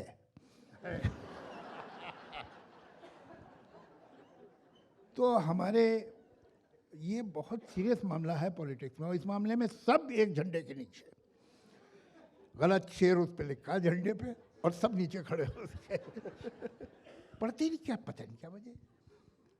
जादू जी एक और जो चीज़ हमारे दिल में है और हम चाह रहे थे कि ये मौका मिला है, लोग भी हैं, कि आपसे पूछें कि हम ज़ाहिर है कि हिंदी उर्दू की ही बात सोच रहे थे, और ये सोच रहे थे कि फिर कि ये जो चीज़ हम सब लोगों ने मिल के बनाई है, हज़ारों साल में बनाई है, ये हमारे एज अ पीपल, हमारे सेंटिमेंटल एजुकेशन का ज़रिया, सबसे बड़ा आर्काइव जिसमें कि हम सीखते हैं as a people how to live, how to love. It does not happen in families. It does not happen in schools, unfortunately. It happens here. This is where in the classical archive as well as in the popular archive, it happens. And I can't think of anyone better than you to tell us about this aspect of Urdu. देखिए, एक तो 2 बातें हैं इसकी उर्दू के बारे में। एक तो इसके फोनेटिक्स पे बहुत सीरियसली काम किया गया, इतना सीरियसली कि परहैप्स दे ओवरडिड इट। ये गालिब का जब दीवान उन्होंने छपने से पहले अपने 2 दोस्तों को दिया कि ये इसे पढ़ो और जो तुम्हें ख़राब लगे वो काट दो। अच्छा, ये देखिए कितना फॉरवर्ड लुकिंग आदमी था। उस ज़माने में तो एडिटिंग वगैरह का कोई रवाज नहीं था, शायर जो लिखते थे छपवा देते थे। उस ज़माने के कई शायरों की 5-5, 6-6 ह्यूज वॉल्यूम्स हैं, ये सारी पोइट्री उनकी लिखी। गालिब की तो चंद हज़ार शेर हैं, एक पतली सी किताब है दीवान गालिब, उसी की वजह से आज तक वो जिंदा है। तो उसने कहा इसमें से काट दो। ऐसा कहते हैं कि 1/6 पोइट्री उन दोनों ने काट दी। उनमें से एक साहब जो थे वो मेरे ग्रेट ग्रेट ग्रैंडफादर थे, जो कि अल्टीमेटली काना पानी में 1857 के बाद वहाँ उनकी भेज दिए गए और वहाँ मरे। तो उन्होंने एक शेर काट दिया जिस पर मुझे सख्त एतराज़ है कि ये क्यों काटा। है कहाँ तमन्ना का दूसरा कदम यारब, हमने दश्ते इम्कां को एक नक्शे पा पाया। कि O God, where is the next step of human ambition, because the sphere of possibility is but equal to 1 footprint. Sphere of possibility, ऐसा लगता है कि स्पेस में जाने के बाद, इंसान के स्पेस में जाने के बाद ये शेर कहा गया। लेकिन ये शेर उन्होंने काट दिया। गालिब का जो फाइनल दीवान था, थैंकफुली कहीं दूसरी जगहों से हमें शेर मिल गया, उसमें नहीं है ये। और क्यों काट दिया? पा पाया, बैड साउंड, पा पाया पे काट दिया गया शेर। तो एक इसमें बरसों तक इसकी एस्थेटिक्स और इसकी फोनेटिक्स पे बेपनाह काम हुआ है। तो इसलिए आपको जो उर्दू पोइट्री में जो फ्लो, जो नरमी, जो एक मेल्टिंग क्वालिटी वर्ड्स में मिलेगी, एक दूसरे में मेल्ट हो रहा है जैसे, वो बड़ी रेयर है, बहुत रेयर है दुनिया के लिटरेचर में। तो ये एक खूबी है। अच्छा, फिर दूसरे ये कि भाई घर में माँ बाप हैं, स्कूल में टीचर है। अब ये प्यार मोहब्बत की बातें कौन सिखाएगा? इसके लिए तो पोइट्री चाहिए ना आपको, या गाना चाहिए। तो ये जो सारा deep analysis of process of love and the feeling of love and emotion and pining and waiting and meeting, इसकी जो डिटेल माइनर डिटेल्स हैं और जो फाइनर पॉइंट्स हैं और उसके क्या क्या एंगल हैं जो उर्दू पोइट्री ने कैप्चर किए हैं, तो वो आपकी ज़िंदगी का हिस्सा है। आपको शेर इसलिए थोड़ी अच्छा लगता है कि शेर अच्छा है, आपको शेर इसलिए अच्छा लगता है कि वो आपके दिल की बात है, तब अच्छा लगता है। और इस मामले में जो बड़े बड़े शायर हैं लोग, मीर गालिब, मैं मीर और गालिब के बाद गज़ल का सबसे बड़ा शायर रघुपति साहब फिराक को मानता हूँ। मुझे एक मर्तबा अमिताभ बच्चन ने पूछा कि आप इतने बड़े फिराक साहब के क्यों, हालांकि फिराक साहब तो उनके फादर के कलीग थे इलाहाबाद यूनिवर्सिटी में, तो क्यों हैं आप इतने बड़े फ़ैन, क्या बात है? मैंने कहा मैं, आप एक्टर हैं तो आप ही को बताता हूँ आपकी लैंग्वेज में, कि अगर ऐसे मैं आपको सैकड़ों शेर दे सकता हूँ फिराक साहब के, कि अगर आप उन्हें सही तरह से पढ़ेंगे और सही एक्सप्रेशन से पढ़ेंगे तो आप सोचेंगे कि यार ये एक्सप्रेशन तो मैंने कभी किसी फिल्म में दिया ही नहीं है, इसलिए कि वो बात ही अनोखी है। वो जिस मूड से लिखा गया है शेर, वो मूड हर एक आदमी कैप्चर ही नहीं करता। अब मतलब एक मामूली से मैं आपको उनके बहुत सिंपल शेर सुनाऊंगा, सुना दूं? चलिए शुक्रिया। तो कोई आया ना आएगा लेकिन क्या करें अगर न तेरा इंतजार करें, क्या करें अगर न तेरा इंतजार करें। ये सुनिए कि एक ये मिलना, एक वो मिलना, ये हम सब ने एक्सपीरियंस किया अपनी ज़िंदगी में किसी न किसी रिलेशनशिप में। एक ये मिलना, एक वो मिलना, क्या तू मुझको छोड़ रहा है? ये हम सब ने एक्सपीरियंस किया, मगर हमने इतने कॉन्शियस लेवल पे सोचा नहीं। अब जब हम ये शेर पढ़ते हैं तो हमें मालूम है, हाँ वो जो धीरे धीरे इंटीमेसी डिक्लाइन हो रही है, वो जो एक आवाज़ में सर्दी आ रही है, वो जो अब फॉर्मेलिटी से आ रही है रिलेशनशिप में, ये रिश्ता टूट रहा है। टूट गया नहीं है, टूट रहा है। टूट गया तो बड़ी मामूली बात है। क्या बात, क्या क्या शेर है उनके कि आपको ये कभी सोचा ही नहीं होगा। वो तवानाई ये मिजाज नहीं, बस इनके हुक्म पे चल रहा हूँ मैं, तो जैसा कहती हैं मैं वैसा कर लेता हूँ। इसे बहुत बरसों से प्रॉब्लम नहीं हुआ लाइफ में कोई। आपका नाम जरूर जानना चाहूँगा। दिलचस्प है आप, हैं? जी जी, अच्छा। वो तवानाई ये मिजाज नहीं, टेम्परामेंट में आज वो स्ट्रेंथ नहीं है। छोड़ दे मुझको लेकिन आज नहीं। अब एक बात बहुत से लोग मुंह से माने ना माने, लेकिन ये एक्सपीरियंस उनका है और फीलिंग, कि वो कहते हैं कि दिन रात की वो खिलवतें, खिलवतें तन्हाई में मुलाकातें, अकेले में मुलाकातें, दिन रात की वो खिलवतें, और अब ये हाल है जी चाहता है साथ कोई तीसरा भी हो। जी चाहता है साथ कोई तीसरा भी हो। बहुत बारीक बात है, ऐसा कोई कहता नहीं है। कि निगाह होना मतलब तवज्जो देना, कि हम अहले गम की तमन्ना ही क्या, हम दुखियों की, गम वालों की, हम अहले गम की तमन्ना ही क्या, निगाह तेरी न हो तो खैर, अगर हो सके तो अच्छा है। आप देखिए, खैर और अच्छा जैसे मामूली वर्ड से शेर बनाया है। ये अच्छा वर्ड तो उनका बहुत कमाल यूज़ करते थे कि या खैर। अब खैर कोई लफ्ज़ है इतना बड़ा कि वाह कमाल कर दिया। एक उम्र गुजारी है किसी दोस्त के बगैर, अब तुम भी साथ छोड़ने को कह रहे हो। खैर, क्या बात। हमसे क्या हो सका मोहब्बत में, हमसे क्या हो सका मोहब्बत में, तुमने तो खैर बेवफाई की, कुछ तो किया है? तो अब ऐसी ऐसी बातें आती हैं इनकी शायरी में, और इतने नाजुक लम्हे जो हाय हाय हाय, क्या बोलता है, मुद्दतें गुजरी तेरी याद भी आई ना हमें, कलब का शेर है। मुद्दतें गुजरी तेरी याद भी आई ना हमें, और हम भूल गए हो तुझे ऐसा भी नहीं। अब ये कौन सा, कहाँ से आई है बात है ना, कहाँ से? ये बात कहाँ से आई?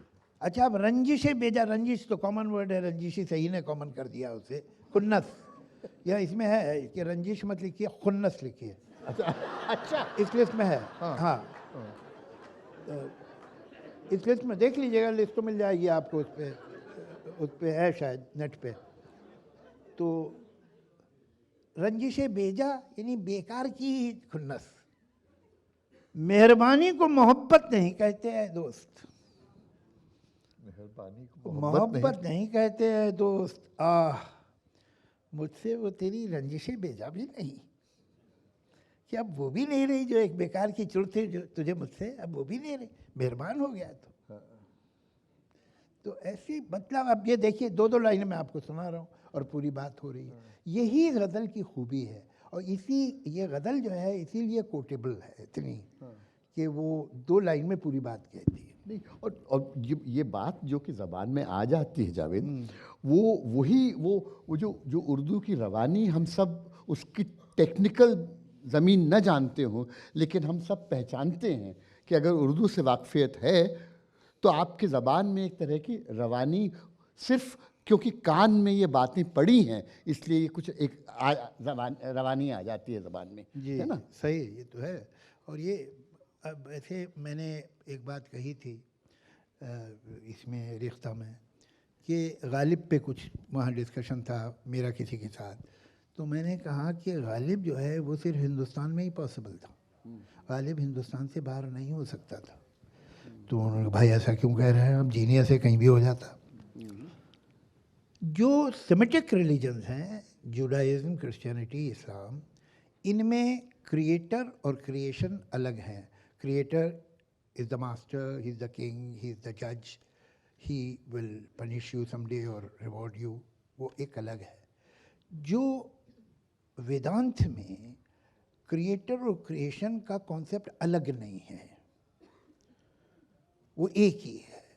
You are one form of that same great energy or that identity. कुछ बाहर हो गए आप, अगर ठीक हो जाएगा तो फिर वापस उसमें जुड़ जाएंगे आप, जिसे कहते हैं मोक्ष मिलना।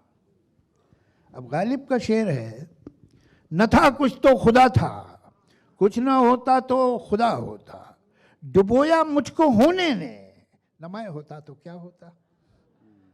अब ये तो तसव्वुर जो है, ये तो वेदांत है, अद्वैत। जला है जिस्म जहां दिल भी जल गया होगा, कुरेते हो जो अबराग जुस्तुजू क्या है। ये ईरान में जलता है जिस्म, अरब में जलता है, उज़्बेकिस्तान में जलता है, कहाँ जलता है और कहाँ उसे कुरेदा जाता है उस राग को। ये शेर हिंदुस्तान से बाहर पॉसिबल ही नहीं था। तो गालिब के यहाँ जा बजा आपको जो फ़लसफ़ा मिलेगा या जो उसकी थॉट्स में बहुत जगह, तो लगता है कि ये एक, और उसकी ज़बान और उसका कहने का तरीक़े में बहुत, उसने पर्शियन लिटरेचर का असर है, और होना भी चाहिए, क्या हर्ज है, जो चीज़ अच्छी है कहीं से भी हो ले लो, और हम आज भी लेते हैं, चाहे वो हमारी ज़बान हो, चाहे हमारी मैनरिज्म हो, चाहे हमारी वैल्यूज़ हो। हमारी वैल्यूज़ क्या वही हैं जो हमारे नाना दादा की थी? नहीं है, चेंज हुई हैं। आप ये कहें उस पर कोई वेस्टर्न इन्फ्लुएंस नहीं है, गलत बात होगी, सच बात नहीं होगी। कल्चर, वैल्यूज़, एस्थेटिक्स, ये डायनेमिक है, ये कोई ठहरी हुई चीज़ नहीं है। अगर ठहर गई है तो मर जाएगी।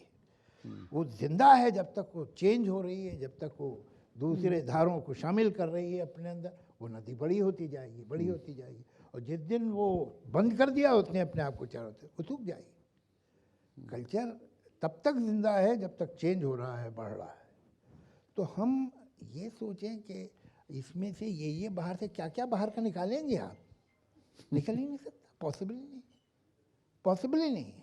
इसलिए कि फिर कोई बताएगा ये भी बाहर की चीज़ है, ये भी, उसकी कोई लिमिट नहीं है। और जो लोग बाहर निकालने वाले थे वो हैं अपने पास हैं, पड़ोस पे देख लो।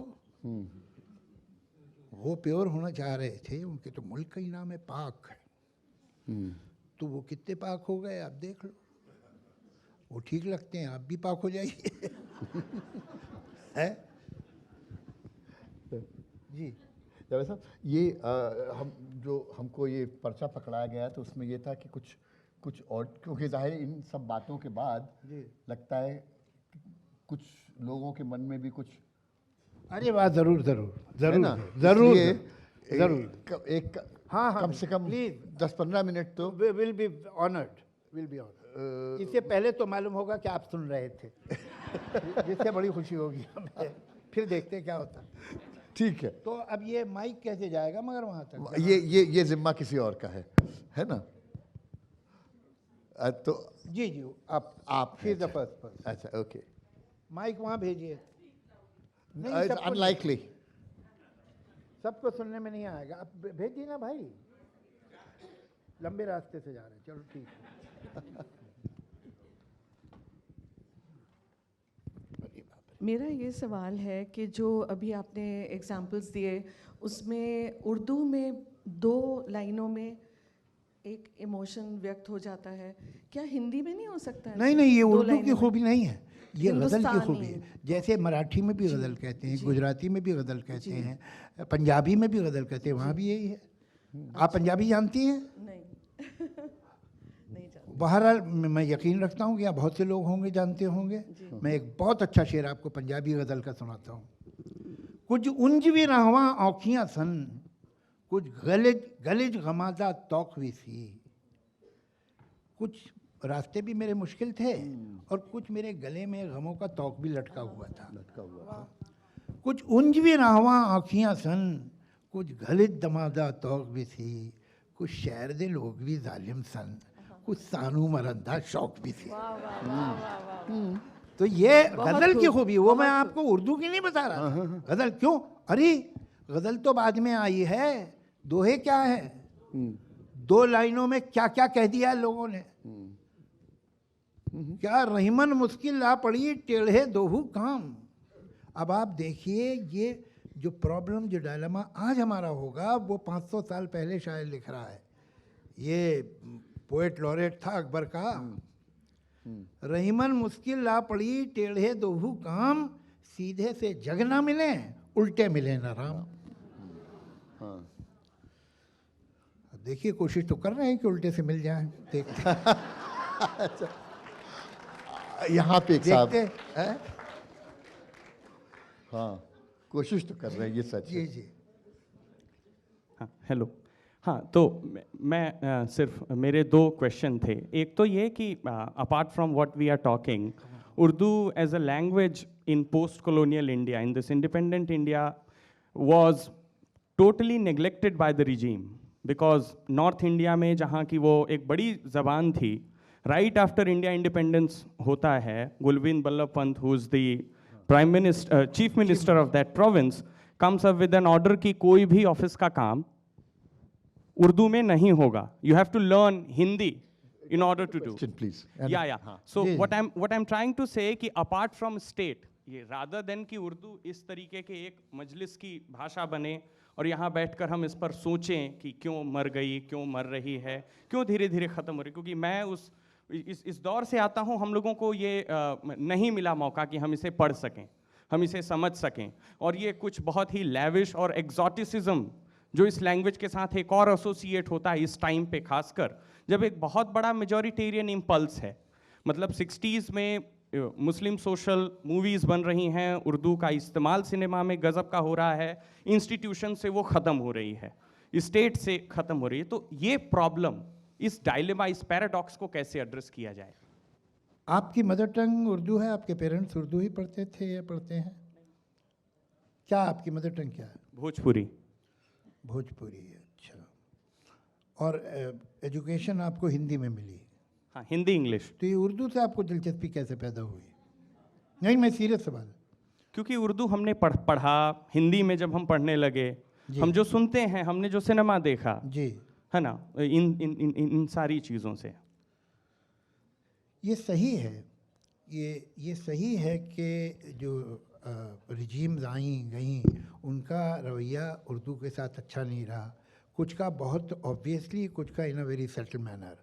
और अब जो है एक ये ज़बान की एक अजीब कहानी है, इससे बहुत कुछ पता चलता है।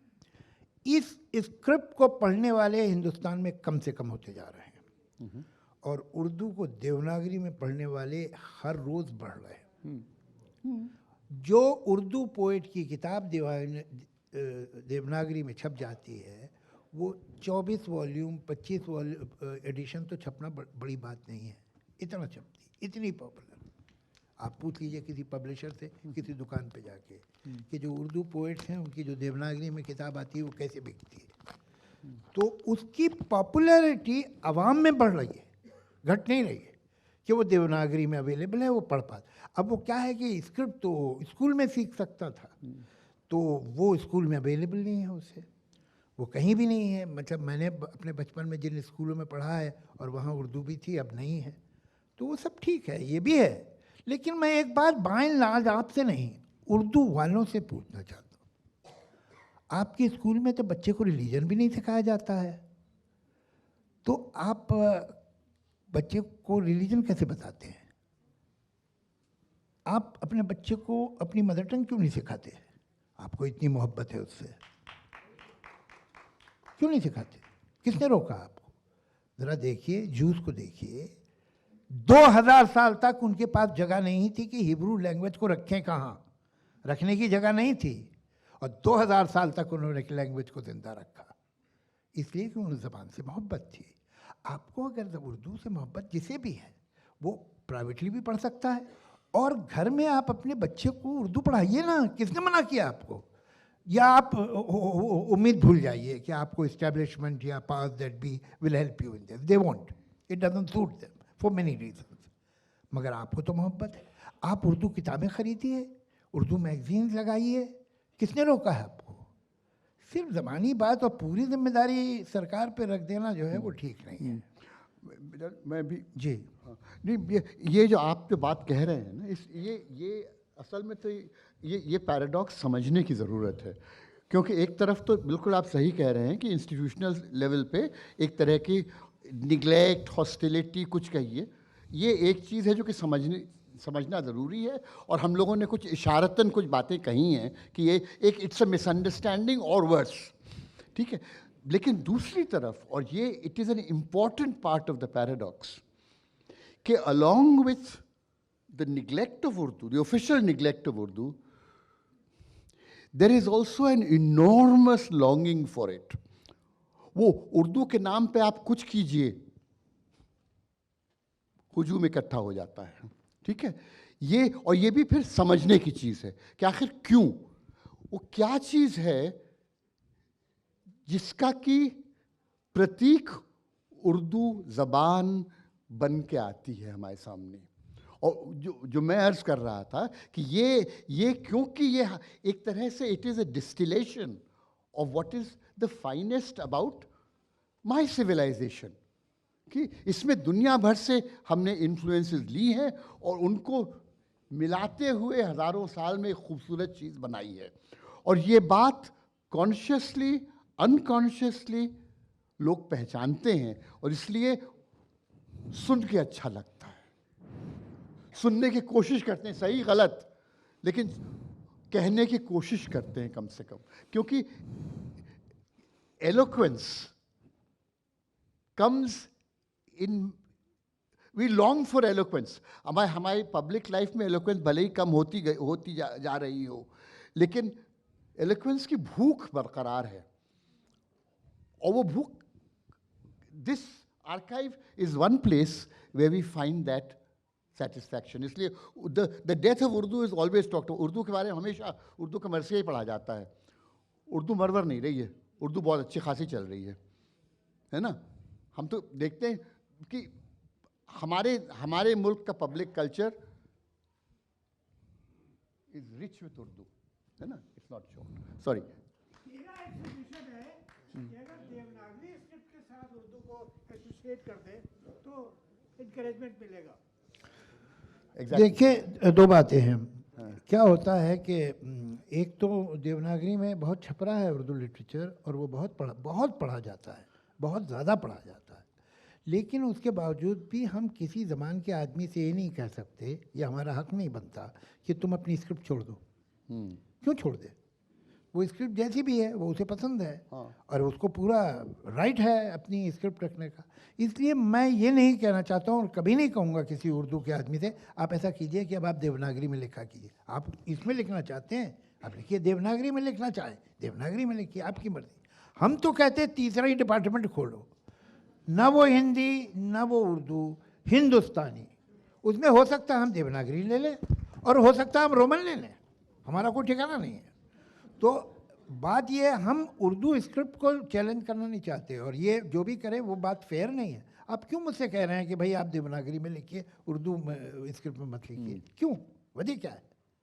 इसलिए वो बाहर की स्क्रिप्ट है तो क्या हो गया? आप तो इसे जो कपड़े पहने वो भी बाहर के हैं, कोट पहने आप, तो हमारे बाहर के इन्फ्लुएंसेस हैं हम पे, तो क्या हो गया? ठीक है। और ये एक बात बताऊं, ये एक अजीब बात, मैं समझता हूं अकबर, जहांगीर, शाहजहां को तो मालूम भी नहीं होगा कि उर्दू नाम की कोई जबान है।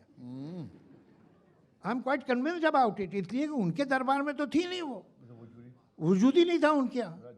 ये ब्रज थी, काठियावाड़ी थी। अच्छा, पर्शियन इनकी मदर टंग नहीं थी, इनकी मदर टंग तो टर्किश थी। ये पर्शियन तो बेचारे पढ़ पढ़ के मजबूरी में बोलते थे, इसलिए कि पर्शियन उस ज़माने में वो थी जो आज अंग्रेज़ी है। अगर आप अंग्रेज़ी बोल लेते हैं तो आप पढ़े लिखे लगते हैं, नहीं बोल सकते तो भले कितना भी आपने पढ़ा हुआ आप जाहिल है। ये है आज की मोरालिटी। उसी तरह से that was the time when Persian language was accepted by whole of Central Asia, India, और इवन मराठास।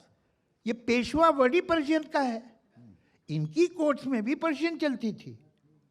तो जहाँ तक पर्शियन का ताल्लुक है, वो इसलिए यहाँ नहीं है कि वो ये मुसलमान बादशाह थे। इन मुसलमान बादशाहों को तो उर्दू को पता ही नहीं था। ये पर्शियन इसलिए थी कि उस ज़माने में हर आदमी जो स्टेटस को जो था सिंबल, वो पर्शियन था, जैसे आज अंग्रेज़ी है। अच्छा, अब उसके शब्द रह गए तो हमारे भी बहुत है भाई। हमारे पड़ोसी से बीच में पाकिस्तान तो अभी आया है, तो ये हमारे नेक्स्ट डोर नेबर थे, तो and it's also a very developed culture. तो उनकी बहुत सारी चीज़ें हमारे आई हैं, और हमारी बहुत सारी चीज़ें उनके यहाँ गई हैं। ऐसा थोड़ी है कि ये वन वे ट्रैफिक है। तो एक दूसरे से इस तरह का लेन देन बड़ी बड़ी तहजीबों में होता रहा है और हुआ है। अब आप उसे उधेड़ उधेड़ के एक एक वर्ड जब आप निकालना शुरू करेंगे तो आप उर्दू को तो छोड़िए, आप हिंदी को ऐसा डैमेज करेंगे कि क्या नहीं। आप हिंदी से सारे वर्ड निकाल दीजिए, जो भी आपको लगे कि ये तो फॉरेन सोर्स है, आप क्या करेंगे? आपको बोलना मुश्किल हो जाएगा। अच्छा, फिर हमने कोई सरेंडर नहीं किया, हमने जो वर्ड्स भी लिए हैं वो अपनी टर्म्स एंड कंडीशंस पे लिए। मसलन हवा इज अ पर्शियन वर्ड। हवाएं पर्शियन नहीं है, हवाओं पर्शियन नहीं। दुश्मन इज अ पर्शियन वर्ड, मगर दुश्मनी ये तो हमने बनाई है। दोस्त तो पर्शियन है, दोस्ती हमने बनाई है। अब अगर हम निकालना शुरू करें दुश्मनी और दोस्ती में दोस्त और दुश्मन, तो ई बचेगा। तो मुझे तो दिल से उस आदमी से ई है तो ई है तो बड़ा मुश्किल हो जाएगा भाई। तो वो वर्ड, अच्छा तन मन धन, तन निकाल देंगे आप, तन तो पर्शियन का है, मन धन संस्कृत है। अरे भाई शादी ब्याह में शादी निकाल दो, ब्याह बचेगा। इतने फ्रेजेस हैं जिनमें संस्कृत के या भोजपुरी के या अवधी के वर्ड लिपट गए हैं उससे, फारसी के वर्ड से। अब आप निकालेंगे तो वही अधूरे लगने लगेंगे। वो मिलजुल के बने, शादी ब्याह, तन मन धन। अब तन की जगह आप कर दीजिए शरीर, तो मैं तो आपके साथ शरीर बंधन से हूँ, तो कुछ मज़ा नहीं आएगा भाई साहब। तो अभी इसका इतनी क्या परेशानी क्या है इससे? अब ये हमारा हो गया, हम भाई अब हर चीज़ का, अब आपके पास मोबाइल फ़ोन है, इसकी भी ये बाहर का वर्ड है, इसकी भी हिंदी कर दो। एक ज़माने में अंग्रेज़ी शब्दों पे आया था, इसकी भी हिंदी कर दो, इसकी भी नहीं, कोई ज़रूरत नहीं है, वो हमारे हैं। स्टेशन जो है अंग्रेज़ी का वर्ड नहीं है, हमारा वर्ड है। हो गया, प्लेटफॉर्म हमारा है, सिग्नल हमारा है, गार्ड हमारा है। अब गार्ड का कुछ और कर देंगे आप तो पता नहीं वक्त पे ट्रेन चले न चले, रहने दीजिए गार्ड को। तो जो वर्ड आ गए हैं हमारे पास, कोई मुनासिब सब्स्टिट्यूट नहीं था, वो एक्सेप्ट हो गया और चल गया। अब मतलब हम लोग इस मामले में अल्टीमेट हैं, फिल्म के राइटर। मैं ज़िंदगी में मरता मर जाऊँ, मैं नहीं लिखूँगा कि तुमने मेरे सारे हुकूक ले लिए। हुकूक इज़ अ बैड साउंड, मैं नहीं यूज़ करूँगा, मैं कहूँगा तुमने मेरे सारे अधिकार ले लिए। लेकिन एक दोस्त दूसरे दोस्त के पास जाएगा, भाई मुझे एक ज़रूरत की बात करनी है, मैं आवश्यकता नहीं कहूँगा कि मेरी एक आवश्यकता है, अगर तुम पूरी कर दो, मैं नहीं कहूँगा, मैं ज़रूरत इस्तेमाल करूँगा। तो कहाँ मुझे हिंदी का वर्ड यूज़ करना, सोर्स से करना है, कहाँ उर्दू के सोर्स से करना है, इसलिए कि मैं हिंदुस्तानी लिख रहा हूँ। और मैं क्यों हिंदुस्तानी लिख रहा हूँ? इसलिए कि मैं हिंदुस्तानियों के लिए लिख रहा हूँ। मैं उर्दू वालों के लिए नहीं लिख रहा, मैं हिंदी वालों के लिए नहीं लिख रहा, मैं हिंदुस्तानियों के लिए लिख रहा हूँ। आप जिस दिन हिंदुस्तानियों को एड्रेस करेंगे तो आपकी ज़बान खुद ब खुद ठीक हो जाएगी। आप जी सर।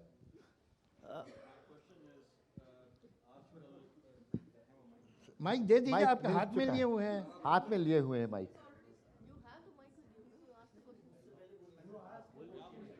अच्छा, नहीं आलोक साहब, मेरा छोटा सा सवाल है। और ये नहीं, जो हमारे आपसे। दोस्त ने पहले सवाल किया, इससे मिला जुला है कि हमारे दोस्त ने अभी ये कहा कि उनकी जो मादरी ज़ुबान है वो भोजपुरी या कुछ है। हाँ, तो बड़ी तादाद में हमारे यहाँ ये हुआ है कि जो लोगों की मादरी ज़बानें हैं वो इलाकाई ज़ुबानें हैं, लेकिन उर्दूआइजेशन और हिंदुआइजेशन के असर से वो सेंसस में अपनी ज़ुबानें उर्दू या हिंदी लिखाती हैं। तो इससे एक तरफ तो पॉलिटिकल नुकसान हुआ है और दूसरी तरफ लिटरेचर बहुत कमज़ोर होता जा रहा है, उसमें इलाकाई असर नहीं आ रहा है। इस पर आप किस तरह सोचते हैं? नहीं बस सवाल समझा नहीं आपका। नहीं, मेरा सवाल ये है कि बड़ी तादाद में जो लोग घर में जो ज़बानें बोलते हैं जो उनकी मदर टंग से, मैथिली, मगही, भोजपुरी, हाँ, लेकिन जब वो अपनी ज़ुबान लिखाते हैं सेंसस में और जिस ज़बान की आइडेंटिटी के लिए वो असर्ट करते हैं वो हिंदी या उर्दू की आइडेंटिटी होती है। सही कह रहे हैं। नहीं बिल्कुल, आप बिल्कुल सही कह रहे हैं कि लिंग्विस्टिक आइडेंटिटी का पॉलिटिकल इस्तेमाल होता है, हुआ है और शायद आगे भी होगा। ठीक है, ये बिल्कुल, इसमें कोई दो राय है ही नहीं। आप ठीक कह रहे हैं, ऐसा नहीं होना चाहिए, लेकिन लिंग्विस्टिक आइडेंटिटी लोग इस्तेमाल करते हैं पॉलिटिकली, ये सच है। लेकिन जाहिर है कि हम लोग बात तो कुछ और ही कर रहे थे, है ना, लेकिन आप जो कह रहे हैं वो फैक्चुअली बिल्कुल सही है ना। नहीं, इनका दुख भी जायज़ है। ये एक और भी बात जो इसमें छुपी हुई है वो ये है कि मैथिली, ब्रिज, अवधी, ये ज़माने जो हैं इन्होंने बड़े पोएट्स पैदा किए हैं और इन्होंने बहुत कंट्रीब्यूट किया। अब वो कुछ इग्नोर हो गई है। अब ये हम ये नहीं कहते कि भाई इसकी मदर टंग मैथिली है और ये मैथिली पढ़ना चाहता है, ये जो है इसकी ब्रिज है, ब्रिज पढ़ना चाहो, और ये साहब ब्रिज के राइटर हैं और ब्रिज के राइटर्स की एक कॉन्फ्रेंस हो रही है, हमने तो कभी नहीं सुना कि अवधी के राइटर्स की। तो हमने सबको ये जो बड़ी लैंग्वेजेस थी इनके नीचे, उनके कारपेट के नीचे डाल दिया है। इतनी सेंसिटिव और बड़ी लैंग्वेज, ये मामूली लैंग्वेजेस नहीं है। आप जरा इनकी पोइट्री देखिए, इन लैंग्वेजेस में क्या पोइट्री हुई है, कमाल है। तो इनको जो मुकाम मिलना चाहिए वो ज़रूर मिलना चाहिए, इसमें कोई शक नहीं। Yes sir. हाँ, सर, ये आजकल के आर्टिफिशियल इंटेलिजेंस के दौर में ये लैंग्वेज का जो आपने जो हिंदुस्तानी लैंग्वेज को डेवलप करने का कहा है, ये तरीका बहुत आसान हो सकता है और ये फिल्म इंडस्ट्री से ही शुरू हो सकता है। एक चीज़ होती है ट्रांसक्रिप्शन, जिसे आप सब टाइटल्स कहते हैं। जैसे जावेद साहब कह रहे हैं कि सब टाइटल जो है रोमन के अंदर अगर हम लिखना शुरू कर दें, पिक्चर तो चल रही है हिंदुस्तानी में और नीचे टाइटल जो हैं वो रोमन में आने लग जाएं, जैसे आप सजेस्ट कर रहे हैं, तो ये ऐसा क्यों नहीं हो सकता? आप तो फिल्म इंडस्ट्री से हैं, वहाँ से हम करवा सकते हैं आप आसान से। देखिए, रोमन में सब टाइटल आते हैं और दूसरी फ्रेंच में आते हैं, पुर्तगीज़ में आते हैं, स्पेनिश में आते हैं, सब में आते हैं। आज हमारी जो एक आम हिंदुस्तानी फिल्म है हुजूर, वो मोर देन 170 कंट्रीज़ रिलीज़ होती है। तो वहाँ अलग अलग जो ज़माने हैं उसमें सबटाइटल, लेकिन हिंदुस्तान में हमें क्या ज़रूरत है अंग्रेज़ी सबटाइटल डालने की? और दूसरे है कि अगर अंग्रेज़ी क्या हिंदी या उर्दू में भी डालें, कोई पढ़ने वाला नहीं है। हम लोग पढ़ते वढ़ते नहीं हैं, सुनते हैं बस। तो यहाँ कोई ज़रूरत ही नहीं है, मगर जहाँ है वहाँ करते हैं, डालते हैं। क्वेश्चन अख्तर साहब, मैं आपसे जानना चाहती हूँ कि मैंने आप गौर हैं किया, कहाँ? आप यहाँ हैं। जी बोलिए। I am fairly invisible. जी। एनीवे, मैं आपसे जानना चाहती हूँ कि जश्न रेख्ता में मैंने गौर किया कि बहुत लोकप्रिय होता जा रहा है वो फेस्टिवल, और आप भी गए थे वहाँ, और बहुत और लोग भी गए थे, नसीरुद्दीन शाह साहब गए थे, और बहुत पोइट्स जाने माने गए। इससे उर्दू की लोकप्रियता पे, उर्दू को बढ़ावा देने में कितना असर पड़ा है? बहुत पड़ा है। और मैं समझता हूँ आप वहाँ पर ये देखिए कि जो क्राउड होता है वो प्रीडोमिनेंटली यंग स्टूडेंट्स का होता है, और मैं ऐसा बिलीव करता हूँ कि most of them perhaps can not read Urdu, इसलिए कि कहाँ पढ़ा होगा उन्होंने। और वो बहुत कॉस्मोपॉलिटन क्राउड होता है, ऐसा नहीं है कि वहाँ कोई यहाँ से वहाँ तक टोपियों में लोग बैठे हुए हैं, ऐसी जगह भी मैंने देखी हैं। तो वहाँ से तो मुझे घबराहट हो जाती है थोड़ी, लेकिन यहाँ मतलब सफ़ेद टोपियों में, तो क्लियर कर दूँ तो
शब्दावली की तो कोई शॉर्टेज है नहीं, या मीटरिंग में तो उन्हें कोई तकलीफ नहीं है कि वो अरे भाई मीटर में कैसे लिखूं, ये तो उनके बाएं हाथ का खेल।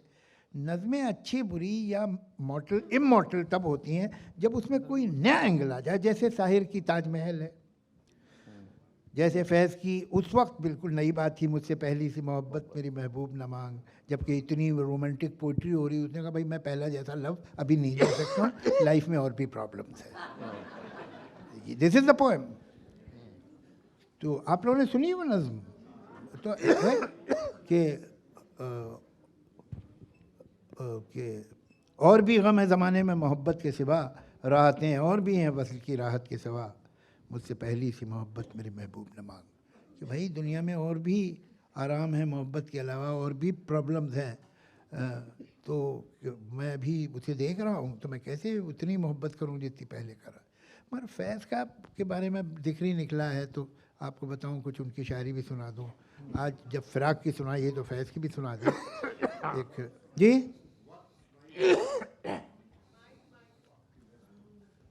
वो तो जब मैं अपनी नज़्म सुना रहा हूँ तब ठीक करूँगा ना, अभी तो मैं दूसरों की शायरी सुना रहा हूँ। तो एक छोटा सा हिस्सा में देखिए फैज़ को सुनाता हूँ, फैज़ का जादू क्या है। मैंने कहीं कहा था कि फैज़ की शायरी चांदनी की तरह है। चांदनी में एक अजीब बात होती है, आप लोग नोट करेंगे कि भूसे का ढेर पड़ा हो मैदान में, उस पर चांदनी पड़ रही है। एक भैंस खड़ी हो कहीं, उस पर चांदनी पड़ रही है। एक टूटा खंडर हो, उस पर चांदनी पड़, चांदनी जिस चीज़ पर पड़ती है उसे एक थोड़ा सा मिस्टीरियस और खूबसूरत बना देती है। भले भूसे का ढेर हो तब भी वो खूबसूरत लगेगा, ये चांदनी की खूबी है। वैसे ही फैज़ की शायरी है। अब जेल में आदमी नज़्म लिख रहा है, जेल की सुबह के बारे में। जेल की शाम भी एक नज़्म है, मैं जेल की सुबह की कुछ लाइनें सुनाता हूँ। जेल पे तो शायर लिखेगा, जेल में बंद है 5-6 साल से। तो 2 शायर थे पाकिस्तान में, एक जालिब और एक फैज़। तरह तरह के वहाँ रूलर्स आए पाकिस्तान में, एक काम सबने किया कि इनको जेल भेज दिया। सबने, किसी ने मौका छोड़ा नहीं।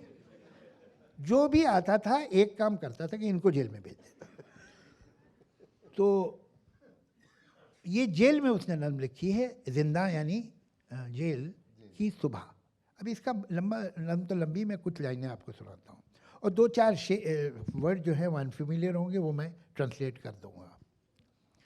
रात बाकी थी अभी के सरे बाली आकर, सिरहाने आकर, चांद ने मुझसे कहा जाग सहर आई है। जाग जो शब की मैनाब तेरा हिस्सा थी, वो रात की जो शराब तेरा हिस्सा थी, जाम से अब वो तहे जाम उतर आई है। रात ख़त्म हो रही है, रात जो मैनाब तेरा हिस्सा थी, जाम से अब वो तहे जाम, अक्से जाना को विदा करके उठी मेरी नज़र। ये जो महबूब की हिम्मत थी उसे विदा करके मेरी आँख खुली। ये तो टेकन फॉर ग्रांटेड है कि मैं अगर सो रहा था तो मैं अपने महबूब के ख्वाब देख रहा था, ये तो उसे कहने की ज़रूरत ही नहीं है। अक्से जाना को विदा करके उठी मेरी नज़र, शब के ठहरे हुए पानी की स्याह चादर पर, जा बजा रक्स में आने लगे चांदी के भंवर, चांद के हाथ से तारों के कमल गिर गिर कर डूबते तैरते मुरझाते रहे, खिलते रहे। रात और सुबह बहुत देर गले मिलते रहे। लज्जते ख्वाब से मखमूर हवाएं जागी, जेल की जहर भरी चूर सदाएं जागी। दूर दरवाज़ा खुला कोई बंद हुआ, दूर मछली कोई जंजीर मचल कर रोई, दूर उतरा किसी ताले के जिगर में खंजर, सर पटकने लगा रह के दरीचा कोई।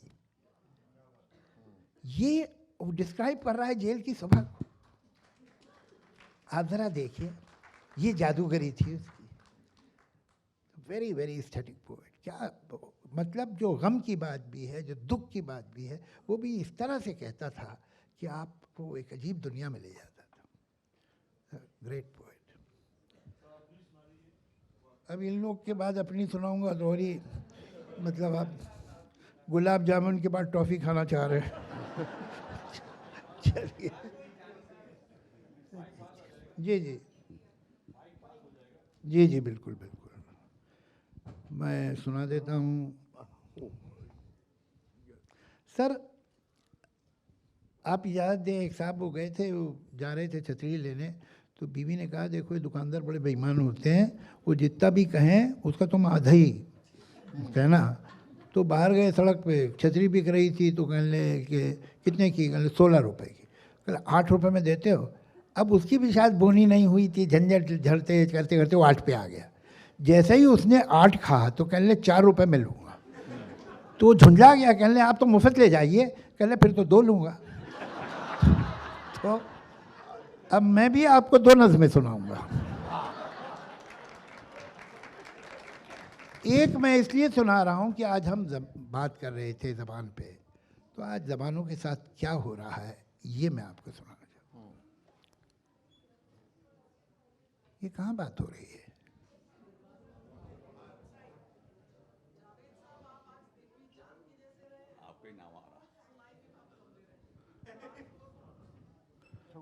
जी, मुझे ठीक से सुनाई तो नहीं दिया, लेकिन कुछ अच्छा ही कह रही होंगी। वो बाद में बता दीजिएगा, मुझे लगता है आपने कुछ अच्छी बात कही थी। जी, ये नज़्म है साजिश। मुझे तो ये लगता है जैसे किसी ने ये साजिश रची है कि लफ्ज़ और मानी में जो रिश्ता है उसको जितना भी मुमकिन है कमज़ोर कर दो। मुझे तो ये लगता है जैसे किसी ने साजिश बुनी है, रची है कि लफ्ज़ और मानी में जो रिश्ता है उसको जितना भी मुमकिन हो कमज़ोर कर दो, कि हर लफ्ज़ बन जाए बेमानी आवाज़। फिर सारी आवाज़ों को ऐसे गड़मट करो, ऐसे गूंधो के एक शोर कर दो। ये शोर एक ऐसा अंधेरा बुनेगा कि जिसमें भटक जाएंगे अपने लफ्ज़ों से बिछड़े हुए सारे गूंगे मानी। भटकते हुए रास्ता ढूंढते वक्त की खाई में गिर के मर जाएंगे, और फिर आके बाजार में खोखले लफ्ज़ जैसे गुलामों के मानंद बिक जाएंगे। सारे अल्फाज ये बेबस गुलाम अपने आकाओं के एक इशारे पे इस तरह यूरिश करेंगे, हमला करेंगे कि सारे ख्यालात की सब इमारत, सारे जज्बात के शीशा घर मुनज़्ज़म होके रह जाएंगे, डिमोलिश हो जाएंगे। हर तरफ जहन की बस्तियों में यही देखने को मिलेगा कि एक अफरा तफरी मची है। मुझे तो ये लगता है जैसे किसी ने ये साजिश रची।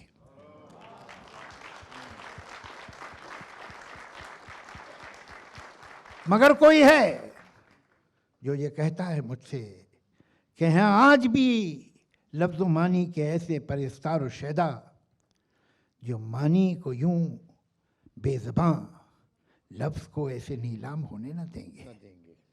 अभी ऐसे दीवाने हैं जो ख्यालात का, सारे जज्बात का, दिल की हर बात का ऐसा अंजाम होने न देंगे। अगर ऐसे कुछ लोग हैं तो कहाँ हैं?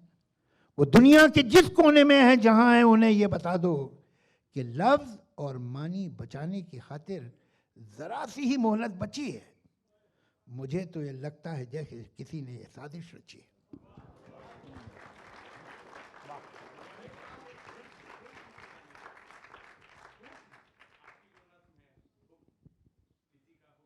नहीं सर, वो यहाँ नहीं। मेरे अच्छे रिलेशन क्यों ख़राब करवा रहे हैं? आप दूसरी सुन लीजिए जो वक्त उन्होंने कहा था। हाँ, बस वक्त आखिर सुना के घर चलते हैं। कुछ लोग तो जा ही रहे जी। हेलो। नहीं वही उन्होंने जी। अच्छा ज़रूर सर, यहाँ लिखा हुआ हिंदी उर्दू सियामीज ट्विंस।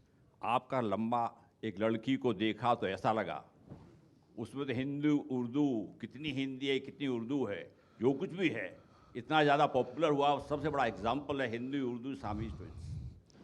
असल में आपने ज़बान पे ध्यान नहीं दिया, आप लड़की के बारे में सोचते रह गए कि भाई इसमें कौन सा उर्दू का लफ्ज़ है, आपने क्या लेना था, लड़की देखो यार।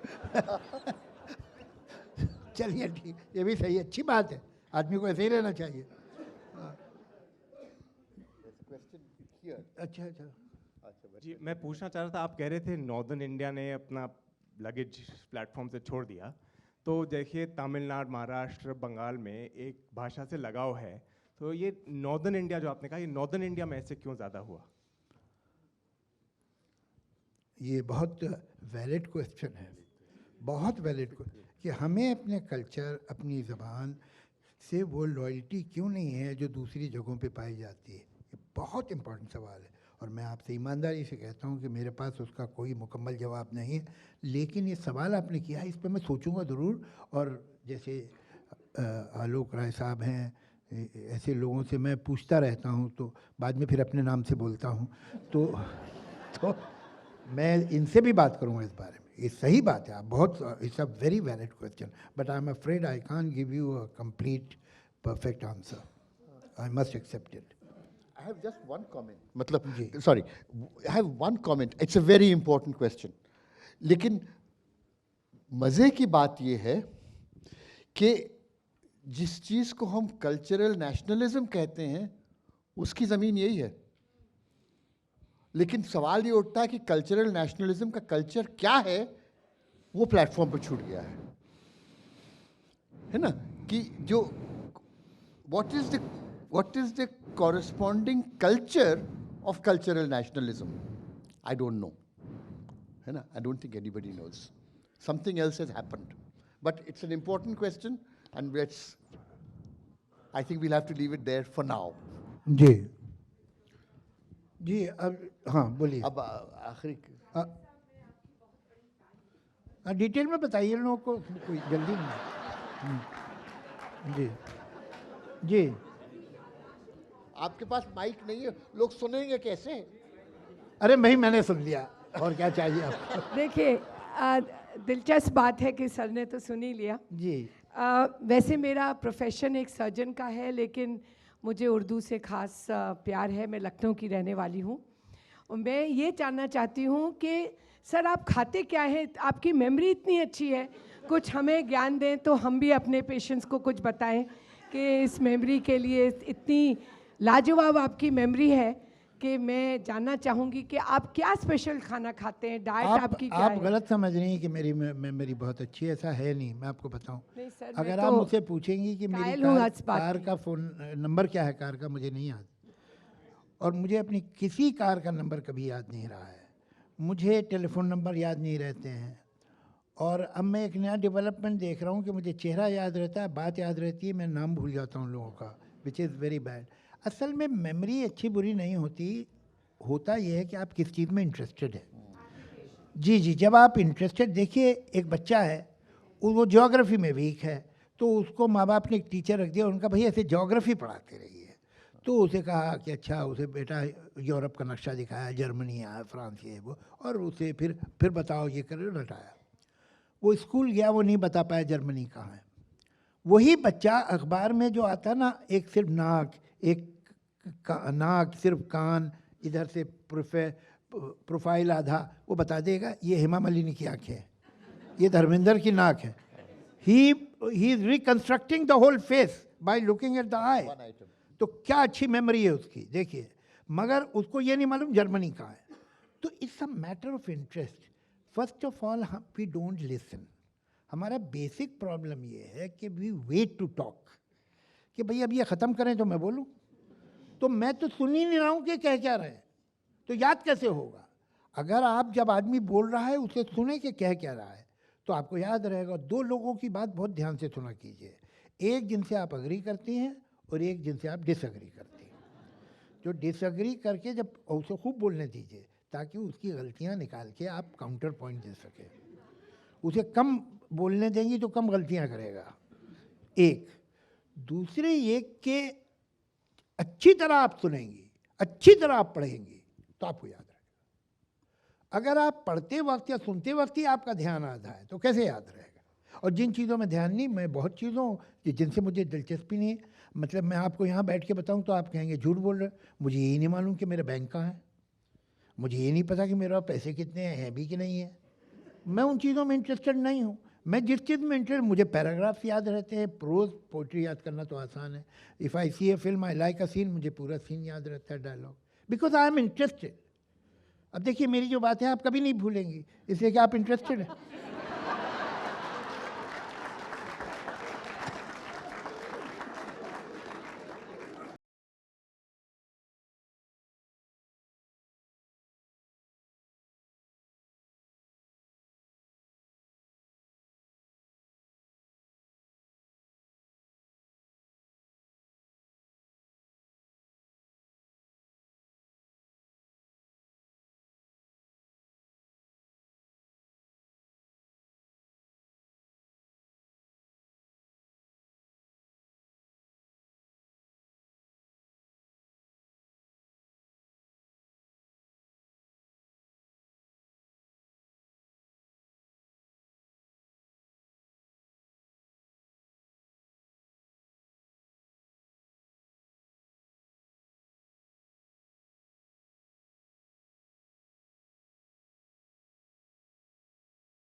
में, जो आप पढ़ेंगे इस साल और आप चाहते हैं कि और लोग पढ़े आपके साथ?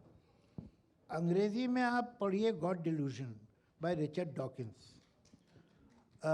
उर्दू में पढ़िए आग का दरिया कुलैन हैदर, और हिंदी में पढ़िए गौदान।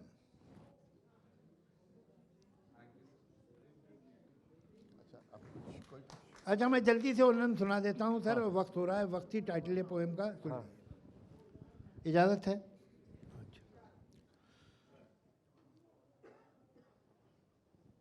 ये वक्त क्या है, ये क्या है आखिर कि जो मुसलसल गुजर रहा है?